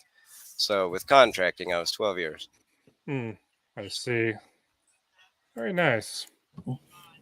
TTOR. Have you been in the army? No, and I don't really plan on ever being in the army. I can imagine No. you being a Navy SEAL. Nah, I'm much more content to do apologetics videos, running social media sites, trying to reach people with the truth about reality. Swapping bullets with other people is not my idea of a life well spent. Well, I've been sending your ever. well, I was just gonna say he doesn't really look like an underwater person. Though. What a SEAL is underwater demolition. You know, I mean, they spend 70% of their career underwater. So, as a matter of fact, what a SEAL does, what a Coast Guard SEAL, there's Coast Guard SEALs too. So, what a Coast Guard SEAL does, because they have to have special operators and they have a tactical maritime unit, and anyways, Coast Guard SEALs, what they do in their off time, because Coast Guard is coasties. I mean, they're the Homeland Defense. That's why Homeland. They're part of the Homeland Defense. So, but anyways, Coast Guard SEALs do underwater demolition. I mean, underwater welding and everything whenever they're not in operation. So, whenever they're not operational, that's what they're doing. You know, I mean, they got to work.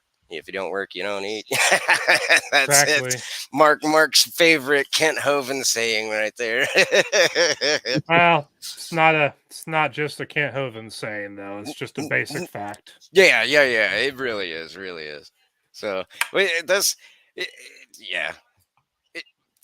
It's underwater, man. I'm telling you, everything's underwater. 70% of their career is underwater. So, Sal, I couldn't do that. Were you gonna say, Ghostman? did Sal work in the army? Thought I saw a picture of him in the army. I was a defense contractor for the Naval Air Systems Command near Crystal City, and also Tyson's Corner, Virginia. But when I worked for the MITRE Corporation, which is MIT's Rejected Engineers, it's an acronym. That's just kind of an inside joke. They sent me off to flight school, and I got so that picture of me in a flight suit with a crash helmet was and wearing a parachute. That's when I was on an aerobatic Marchetti propeller fighter trainer, and that was a lot of fun. Got to fly upside down and do 6 Gs. So, but I did. That was not a jet, but it flew like the early jets. It was fun. So Wow. yeah, I'm a licensed pilot, private pilot, and yeah, I love aviation. So how I ended up in biology was I was taking care of my mother after she was widowed, and I ended up in biology, serving the Lord that way. Dr. Sanford said, I said, Dr. Sanford, I don't have any biology training. He said, you'll do all right. I'm looking for engineers. So that's how I ended up doing that. Thanks for asking. You're One thing I was thinking of earlier during your presentation, Sal, towards the end, you talked about how much harder it is to prove a young Earth than it is to prove intelligent design.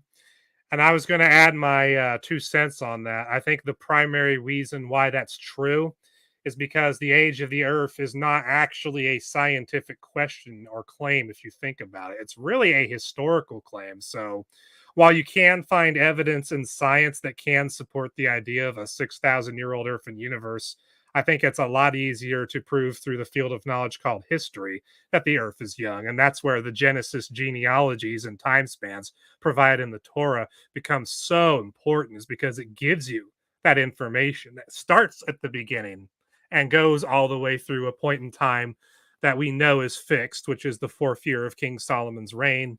And we know how much time passed from that to Jesus's birth, how much time has passed from Jesus's birth till now. And from that calculation, we can see that the earth and universe, based on that information, is a little over 6,000 years old. I think it's a lot easier to prove the young earth through history and genealogies than it is through, science. And so that's why when I do young earth creationism defense, I tend to focus more on that than science. That exposing the faulty arguments that evolutionists make. No, I'm glad we're having this conversation, because I saw some of your criticisms of Hugh Ross, and like I said, he helped me return back to the Christian faith, but I don't agree with his view. I interviewed him on my channel. I pointed that out to him. So with people like that who actually study physics professionally, it is a big stumbling block, because it conflicts with the way they understand the speed of light. Engineers work with the speed of light all the time.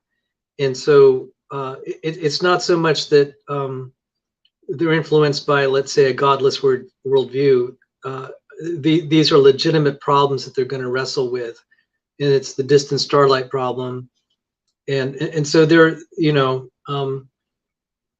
unlike certain elements in the church, I give them a little more leeway, because professionally, it's like you can reject evolution, you can be a great doctor, biologist, scientist. In fact, sometimes I think you'll be better if you do. It's a little different with the age of the earth and the speed of light. This works very well as far as an assumption, and we don't have a lot of experiments to prove that it's variable. I believe it's variable, but it's really hard to penetrate that. If we can scientifically, and I feel this is my next calling, if we can kind of move the needle a little bit in that direction, then we can get a lot of the engineers and the old earth creationists who want to be young earth creationists on our side. And I'm just saying the stumbling block is not, I don't want to make it a moral issue. It is one that is just, the data that they work with, and we need a new scientific understanding to help that crowd, because they really are, a lot of them. So the old earth creationists, I think, are really kind of on our side of the argument. It's the theistic evolutionists that are not. They're right there with the atheists, and I'm just like, this is where for me, the dividing line is whether a miracle had happened to create life. And so guys like Fuzz Rana, I asked him, do you believe in universal common ancestry? He said, no, I think, God made independent creatures, and miraculously, except he just has a different timeline. I'm like, okay, it doesn't really quite fit my interpretation of the scriptures, and I really think that his interpretation of the scriptures is wrong. But I'm not too quick to call him heretic. I prefer mistaken. I think the theistic evolutionists are on terrible ground, though. By comparison, they're gonna accept really flimsy ideas, and reject even old earth creationism. So that's kind of my view. What is your? That's something I think needs to be probably mentioned too, and that sometimes we overlook as young earth creationists, because there is a difference between theistic evolutionists and your general old earth creationists who just believe in like Big Bang cosmology, but they don't accept evolution, and they don't accept, like some people like Brett, for example, they don't accept the earth and universe being billions of years old, or at least as many billions of years as they say. Yeah, I think we have to make that distinction sometimes, because there is a difference between the two. What is your argument, Sal? Keep in mind, like I did tell you when you asked me. Now, I actually don't really know anything about either of you guys, other than what I've listened to on Mark's streams while I'm restreaming it, or while I'm working on his, his server. I have to do a hard swap. I have to run his server, as a matter of fact, to work on his computer. So, but anyways, what is your position? I think TTOR is. I think you are a young Earth creationist, correct? Mm-hmm. Yes, yes. I just to give a history, just to make it clear, I used to be a theistic evolutionist. Shortly after I became a Christian, I still accepted the evolutionary model because that's what I was raised up in.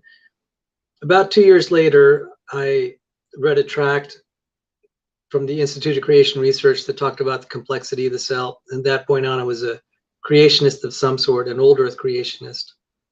And I was that for decades. And I was a member of a church, and I didn't, that really wasn't the focus of my life. I said, I don't know how to resolve this, but I said, Lord, if there's any chance that the speed of light is variable, then I can believe this.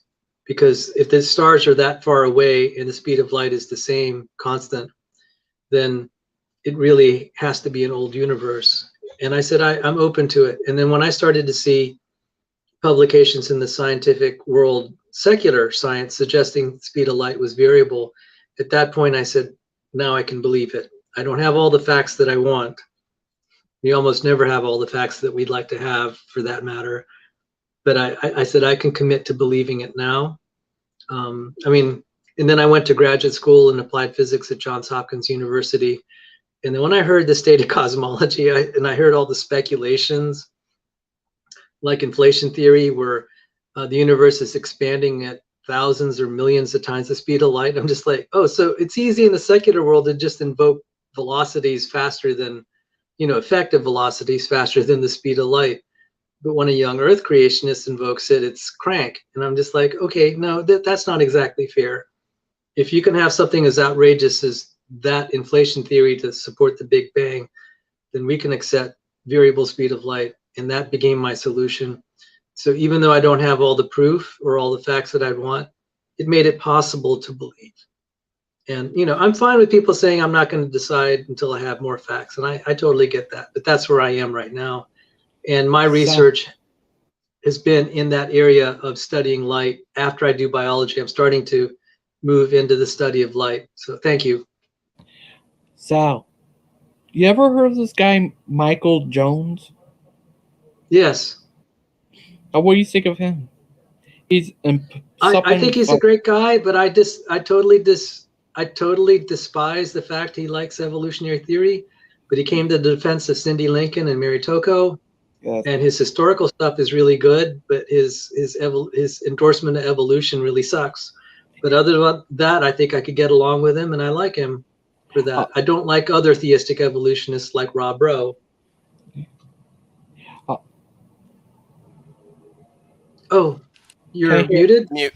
Yeah, my main problem with inspiring philosophy is, as Ghostman and maybe some of you saw on my channel, sometime recently he put out a video or was in a live stream on someone's channel where he taught that there were human beings on the earth before Adam and Eve, and that basically they were selected out of a pre-existing group of people. And I just have a hard time understanding how he could come to that conclusion, because in Genesis 2, right there at the beginning, it says there was nobody there to work the ground before God made Adam and then Eve. I mean, if there were people there before Adam and Eve were created, wouldn't there have been plenty of people or beings to work the ground? Yeah. And the thing is, I know young Earth creationists that love his other work. Mm-hmm. And he does really well at that. And then he just like, what happened to the rest of this? Right. Yeah. You go off and, so much of what you say is so on the mark, and then you just totally blow it on Origins. Yeah, because I was an old Earth creationist most of my life too, until 2014, around the summertime, after I'd spent a few months studying young Earth creationism. And I eventually became a young Earth creationist. And for like the first year, I still like to follow a lot of my favorite old Earth creationists like William Lane Craig, Frank Turek, Norman Geisler, etc., because they had all these good arguments, or at least what seemed to be good arguments in other areas.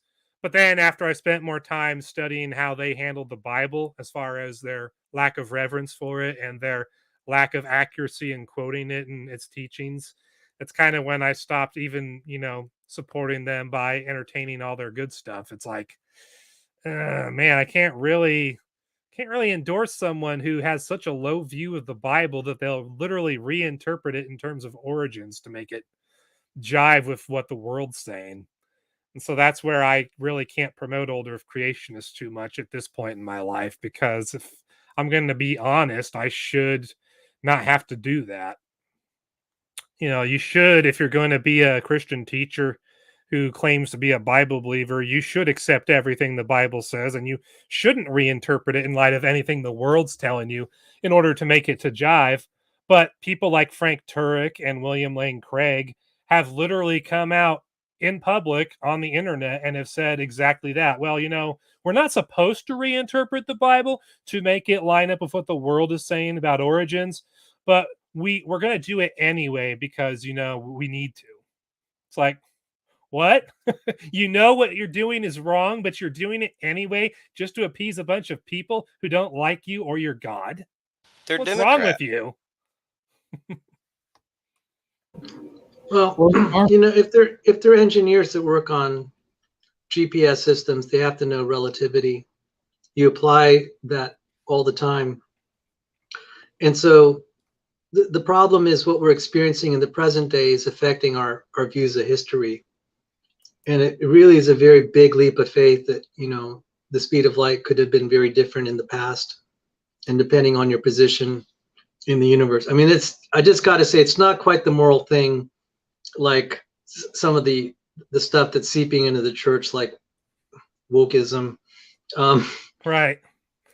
This really, I'm just saying that for me as a person having gone that journey, I could say it's not a moral stumbling block. It really is a problem with the textbook stuff that they literally apply in their professional work to make devices like satellites, GPS, and space probes. And that's a hard thing to overcome because it is tied to something, you know, it's not just what you make your living on, but it's like, well, you make actually things that work.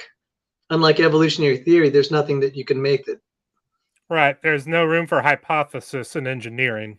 That's what my friend Eddie Mitchell. Yeah, I'm just trying to soften it a little bit, and I'm sorry that these guys are where they are, but I said that, you know, I just want to tell you this: the way that we can help them collectively as a creationist community is pray to the Lord to give us the data we need, and we can rewrite physics and we can win this battle.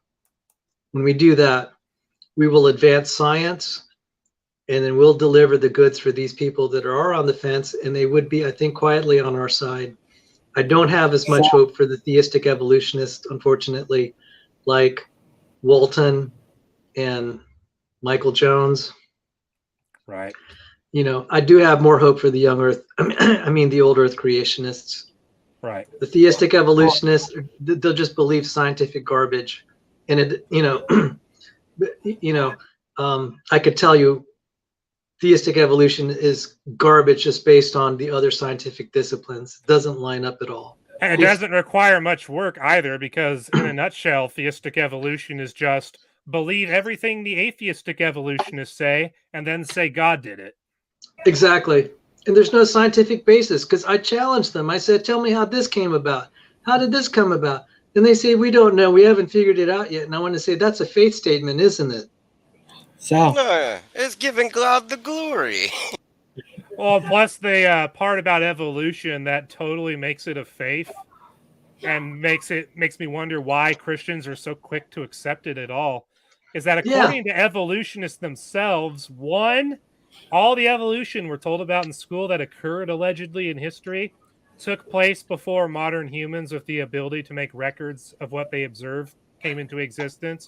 And the other problem is, according to evolutionists who talk about it in the past, the evolutionary process takes so long to occur, nobody can live long enough to see it happen in action, which means that one, you can't record it as a historical event, and two, you can't set up an experiment to verify it as a naturally occurring phenomenon. So when people talk about the speed of light issue preventing them from believing in young Earth creationism, I think that pales in comparison to what I just explained, because evolution is literally unobservable, which means it's not even scientific by definition.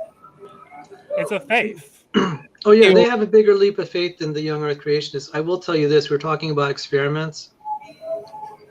I've talked about this on my channel. I've been working on some experiments that may vindicate young Earth creationism with laser interferometers. So, you know, it's in play. We could have an experiment that will help us, and there are some testable predictions. Some of them are kind of tragic, like the Earth's magnetic field is decaying, which would indicate the Earth is probably young. That is a testable prediction, and it's decaying irreversibly. Yeah, Zach. that. Go ahead, Ghostman. Oh, sorry, I didn't mean to interrupt. I just want to know, you ever heard of Dr. Krauss? Lawrence Krauss? Yeah. He said everything came from nothing. It kind of like some waves thing. I forgot how he said it, but where here's these dots that come in and come out of existence very quick. He thinks that's the way the universe could have came from nothing, from this some waves outside of universe. I forgot how he said it. He had a thing called something from nothing. What do you think of that?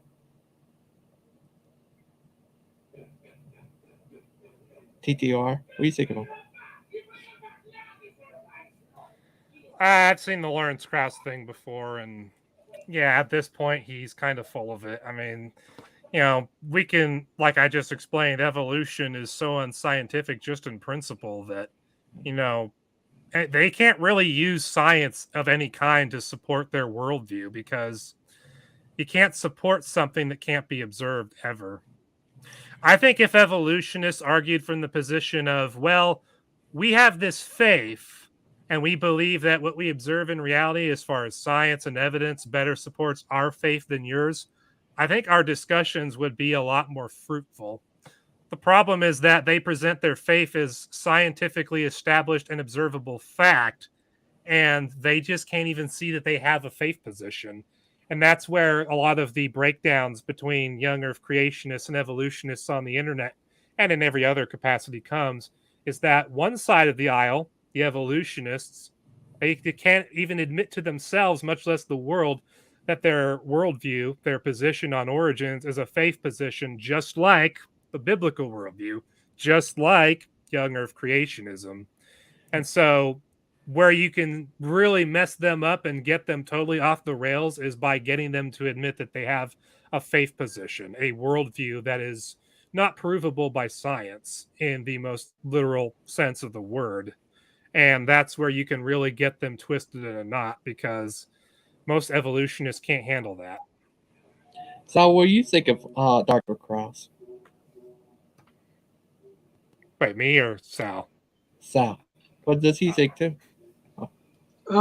Krauss is a atheist, and he's he has a lot of harassment issues with the ladies. Yeah.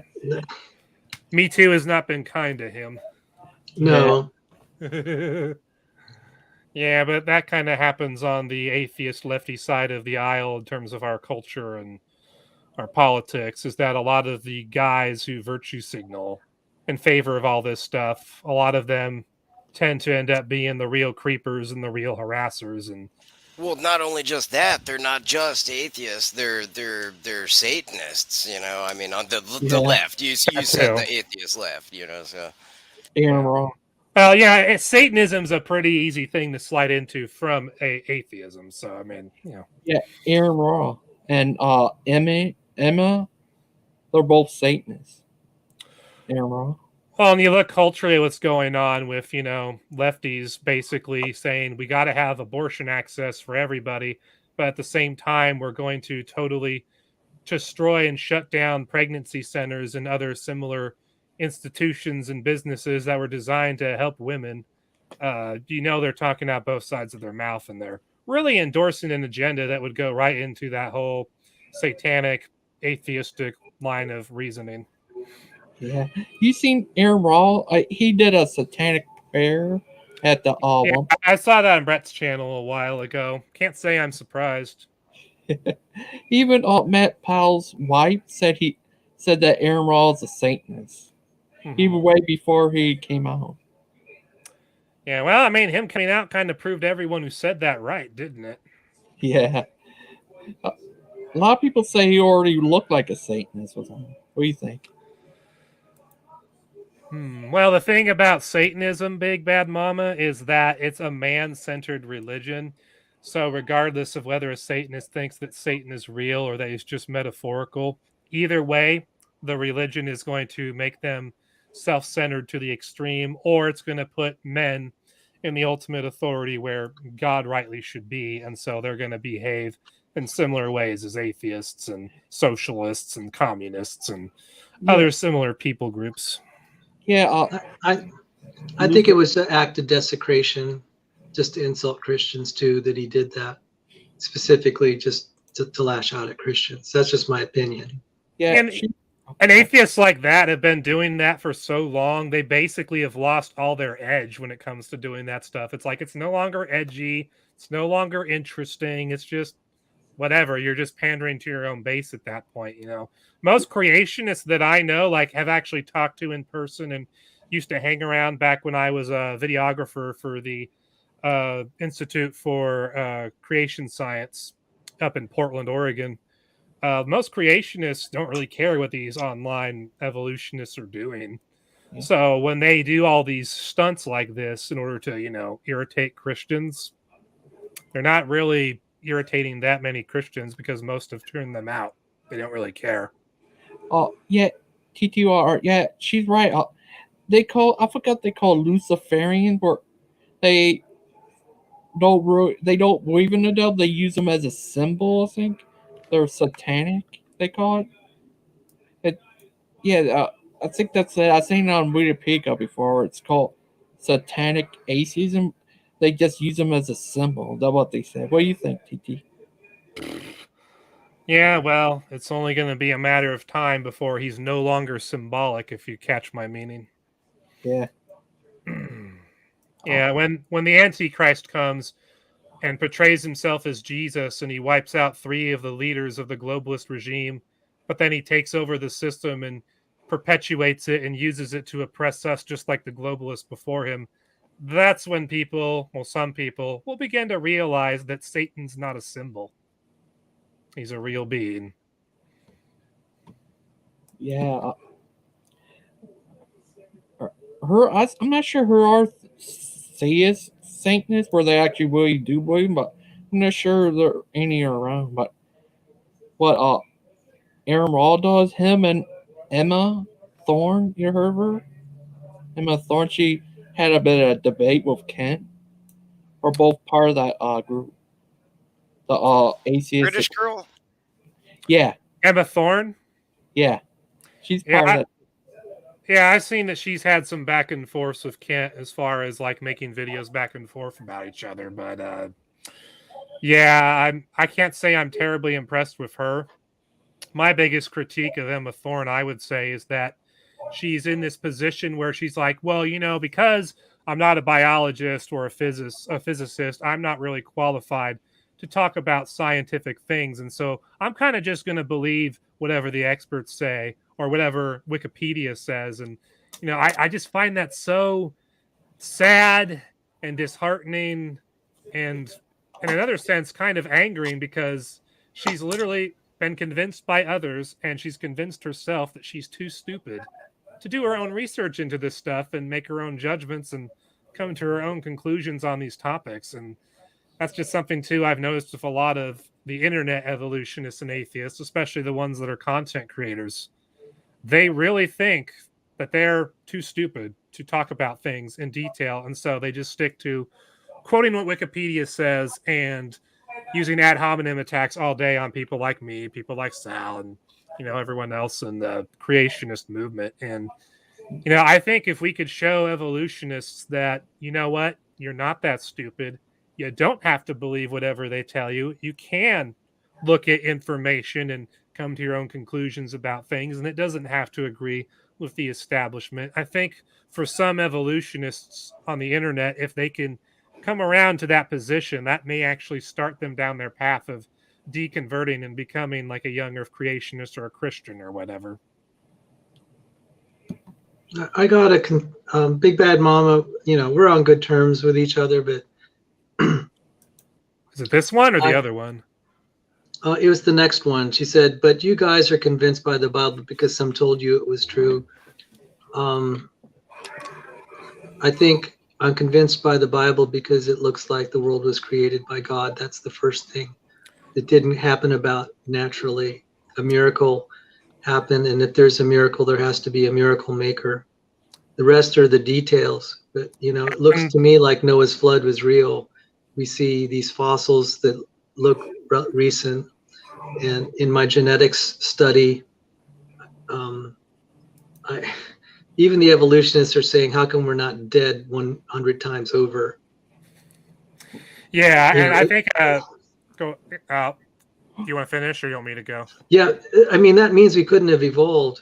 Doesn't that sound a lot like the Judeo-Christian account of you know, it leaned toward Genesis? So And then, yeah, there's some people that will say they believe it because it says it in the Bible. I believe the Bible because that looks like it describes reality. Reality points to me that the Bible is a trustworthy witness on so many levels. Can Big Bad Mama come on? she can if she wants. But as far as the Bible being true because someone told me it was true, actually, one of the strongest reasons I believe the Bible is the historical evidence for Jesus's existence. When you look at the Roman historians who wrote about Jesus at the end of the first, beginning of the second century, and you pool all of their details about Jesus into one collection, and you compare that to what the New Testament Gospels say about Jesus, you realize pretty quickly that they're talking about the same Jesus. They're just not giving you as much detail as the Gospels do. Like, for example, they tell you that Jesus claimed to be God and performed miracles supporting his claim, but they don't tell you how people reacted to that. The Gospels do. They don't tell you what those miracles were. The Gospels do. And there's several other things that fall into that pattern. And so when you study the historical Jesus and compare it to the Gospels, you realize that the historical Jesus and the Jesus of the Gospels are one and the same. And when you come to that realization, you're going to realize that the rest of the Bible is true because the earliest and most detailed accounts about the historical Jesus are the Gospels of Matthew, Mark, Luke, and John. And in those Gospels, Jesus claimed to be the God of the Old Testament in human form.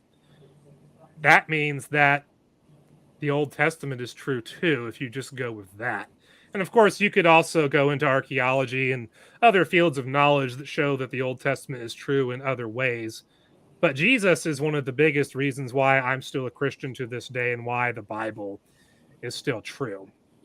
And she says no one wrote about Jesus during his supposed lifetime, despite all the so-called miracles and historians around at the time. That is technically true, but the Gospels were written before 70 AD. In my book, Another Inconvenient Truth, which I wrote in 2014, put out a second edition in 2016, I have a whole chapter where I make a strong case that the Gospels were written before 63 AD, which means that it was written within 30 years of the life of Jesus, which means that all the eyewitnesses, or at least most of them, were still alive when these Gospels were written. So if they weren't interviewed for these Gospels, which I know some of them had to be, they could have verified very quickly whether or not these Gospels were accurate while they were still alive and when they were being put out. So it's true what she says, but it's not true in another sense because the Gospels were written early enough that most of the eyewitnesses were still alive and they could have refuted any lies that were presented in the Gospels. But we have no historical evidence whatsoever from the eyewitnesses of Jesus saying, hey, those Gospels misrepresented what I said, or they lied about what I said. We don't have historical evidence of that. So there's no good reason to believe that the Gospels are anything but accurate as far as the eyewitness testimony presented in them is. Big Bad Mama, she's a nice lady. You ever heard of this guy, Bart Ehrman? Yeah. You ever heard of him? Yeah, I've heard of Bart Ehrman. He's an interesting character. He believes Jesus exists, but he's not a theist. He's a Gnostic. Oh yeah, the evidence that Jesus existed is irrefutable, but he doesn't want to believe anything that the Bible says. I've actually seen clips of Bart Ehrman, and in the past I even showed it on a video or two, where he admitted that the Bible that we have today, or at least the New Testament, is what was written originally. He says that we have a 99 point something percent certainty that the Gospels and New Testament documents that we have today are what they said when they were originally written. So he knows that Jesus existed, and he knows that the Bible that we have today is the one that was originally written as far as its individual documents go. But he's one of those people that doesn't want to accept what those documents say. So, of course, he's going to reject what they say. But as far as proving that the Gospels and the Bible we have today is what was originally written, Bart Ehrman's actually a very good evidence for that, actually, from the enemy side. I was going to mention that they found all sorts of letters that were not accredited because the letters weren't from historians, but they've found all sorts of letters and whatnot that match up, during Jesus's time and immediately proceeding to Jesus' time. So, but like I said, not, nobody special. And, yeah. Wait, who's nobody special? They found all sorts of writings about Jesus, not not biblical writings. People that hated Jesus. They found all sorts of people, writing all sorts of writings as people's writings, that just weren't historians and whatnot, and people, saying, Jesus was Jesus was the Antichrist. Are we talking about like the Talmudic writings? Well, yeah, some, because yes, those were the people that Jesus was dealing with in his life, and so it makes sense that they would demonize him in their writings because they demonized him in the Gospels too. So that all lines up with me. Yeah, but they weren't historians. They weren't, accredited. Even back in the day, historians were actually they're the timekeepers. Historians were the timekeepers, so they were very, kind of respected. But anyways, it's nobody was an accredited historian and everything, so nobody wants to accept these letters as any kind of proof that, Jesus was walking. And I'm going to let you know straight up right now that I'm a Jew. So I'm a Jew, but what I'm saying is these letters, they straight are just factual evidence that Jesus was walking back then. So, and these are supposedly while Jesus is walking. One of the few things that both unbelievers, atheists, and Christians alike can all agree on as far as history goes and academia goes is that Jesus existed. There is a crowd of people called Jesus skeptics, I think is the term. They don't believe Jesus really existed, but those people are in such a minority, and they tend to just throw out all the available evidence in order to come to their conclusions. They call them Christ mythers, I think. Yeah, the Christ myth. Yeah, sure. That's why our calendar was redone to start at his date of birth. He was just so unimportant and didn't exist. Sure. Yeah. That's what they call the people who don't believe Jesus exists. I think they call them that. Yeah, and that's something too that I'm sure most evolutionists and atheists don't even think about. But I think if they start thinking about it, it might get them started on the path towards some deeper thinking. Is they don't think about how our calendar starts with Jesus's birth. It's the year 2022. We got to be progressive. Well, the year 2022, what happened 2022 years ago? Oh, Jesus was born.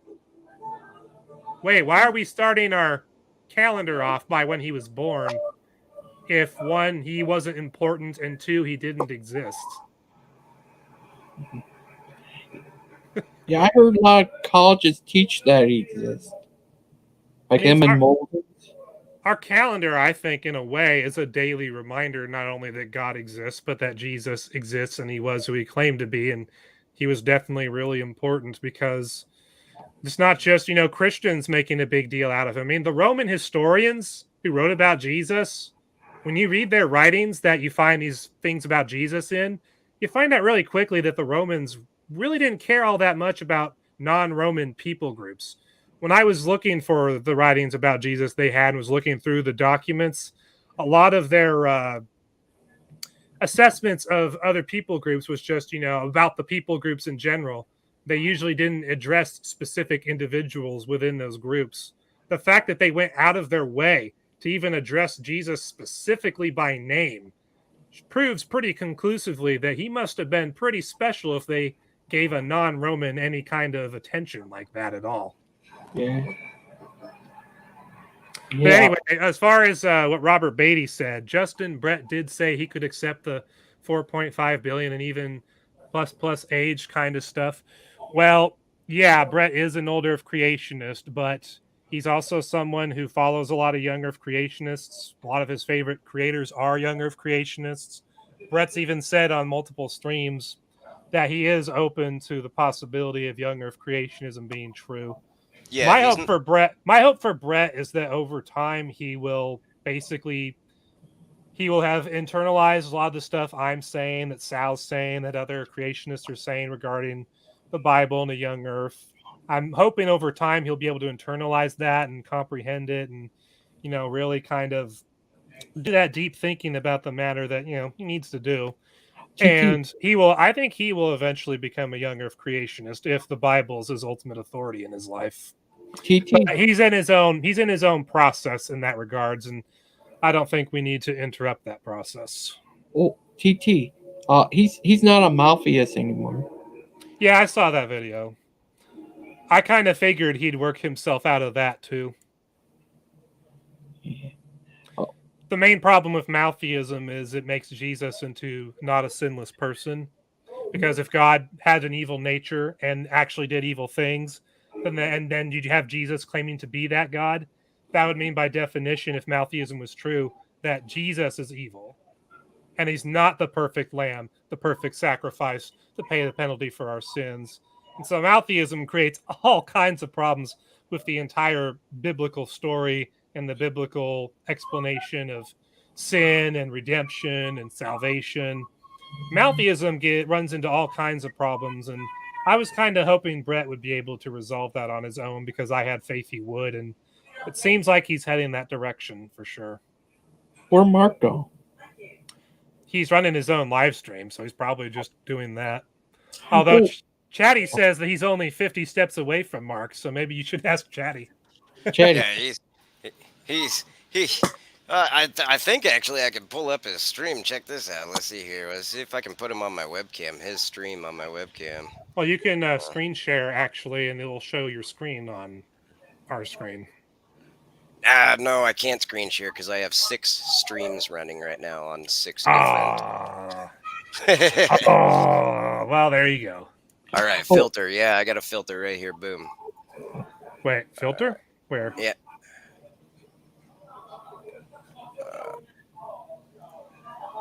TT, don't get me wrong. Adult trans could do whatever they want, but the reason why I got into this stuff was have to do with this work I do to help protect kids from abuse, trans abuse. Like, do you work with some kind of child protection agency?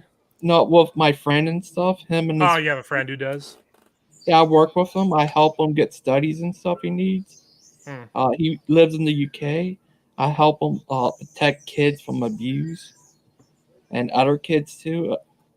Save them from very bad abuse, horrible abuse, where they want to hurt their kid down there. It's bad.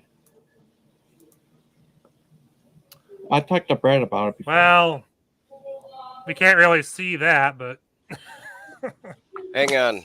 I gotta take his dealio down. Oh, I'm in the wrong window. Like I said, I am running so much stuff at one single time right now. It is crazy.